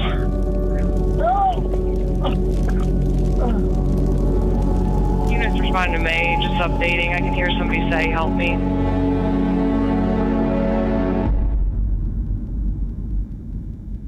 I usually get home a little earlier than he does. And I was, like I normally do, when I, text him, hey, when will you be home? So I know when to start supper. I knew he, got it. He didn't respond, and it was past the time he's usually home. So I text again, and it just was a weird feeling. I just put, and I never say this, are you okay? I picked my phone up to go, I thought, well, I'll just go start supper. Picked my phone up to go to the kitchen. My phone opened on Facebook, and the first thing I read, bad crash, my heart sunk. Was in a severe car crash and is not responding to their phone. The emergency location is latitude 41.7819, longitude minus 86.0472 with an estimated search rate. Cass County 911. Hello, can you hear me? Hello, can you hear me? The alert came through Rapid SOS instantly. Noticed it was pinging off the roadway, so I thought that was kind of weird. And then we got the phone call. It was a crash detection. So I immediately dispatched police, and then he dispatched fire EMS. We get the rapid notification before a 911 even comes through. When we saw that it was off the roadway, we were like, immediately, we had to move fast. I was on patrol on M60 when a call came in from dispatch indicating that there was a cell phone crash detection. It's going to be in Onto Township, May Street, just west of Lakeview Drive. To get that precise information was unheard of. Normally we just get, hey, we get a crash detection in this area. Units responding to May, just updating. I can hear somebody say. I drove by, spun the squad car around, got out of the vehicle, grabbed my fire extinguisher, or ran towards the fire. I could hear someone down the road asking me if I would like him to shut down the roadway. Thanks! I advised dispatch that I did have an active fire. Central 4021, we have fire. Used my fire extinguisher to attempt to extinguish the flames coming up between the bed and the cab of the truck. I was able also to hear that there was someone in there. He was able to communicate with me and indicated he couldn't get out of the vehicle. We were actually on our way back from a call in Elkhart. We pull up and there's the truck on fire. We ran around the vehicle and he grabbed his belt and shoulder. We're trying to pull him through the window to get him off the window ledge. We've just recently watched the body cam for him to actually see. We've only been told certain things, but when you actually see it, you really, I mean, as they were pulling him out, his feet were on fire. And as soon as they pull him out, the whole truck cab was engulfed.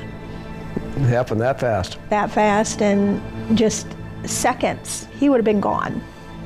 Without Rapid SOS, we would have sent them out there and they would have been having to look north, south, east, and west of that area as they were trying to find where it was. And as we've learned today, within 5 seconds of them pulling them out, the entire car was in flames. So if it wasn't for saving lives. Cass County 911.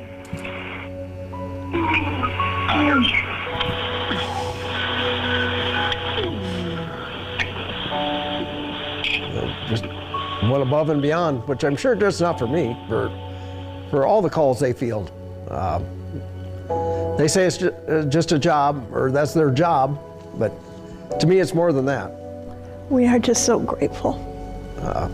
I owe them my life. Owe Rapid SOS my life. So that's what we do at Rapid SOS. And that was it. Thank you. All right. Thank you, everyone. We're about to get the party started, but to wrap things up, Sean, come on back up to stage. All right, let's give another round of applause for Jose. That's incredible. All right, so we're going to be cleaning things up in this room. There's going to be tequila tasting in the hallways. We're going to wrap up the stage and move some things. So go in the hallways for a little bit, then come back to the main room. We're having this cleaned up. But before anyone leaves for tequila tasting, we have a lot of thank yous once again to all the sponsors and for all the people that put this together today. Let's give a round of applause for ACG San Francisco, Silicon Valley, Arkansas Defense, ShareBall, the American Legion's Post 1 and 599, the music sponsors Wave Music, Tequila El Rey, and AI Barman. We also want to thank all our partners for today, Access Granted, Stars and Stripes, the future, keep applauding, guys.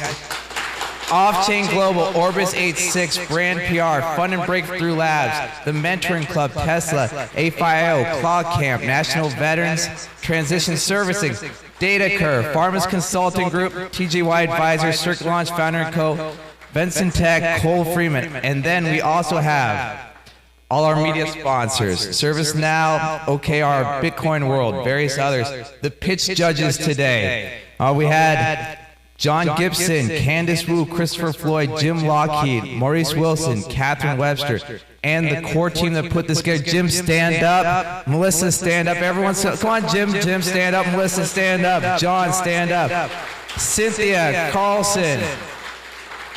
All right, is Patrick here? Is Mark Anson here? Come on, come to the stage. Come to the stage. Come on, everyone.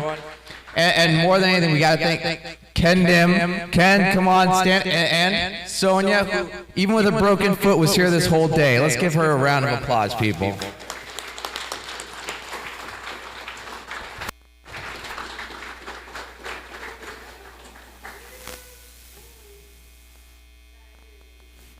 All right, and I want to give a shout out SVH Capital. So for right now, please everyone go to the hallway, have a shot of tequila, then come back in here. We'll have this room cleaned up for you. All right, round of applause one more time for everyone.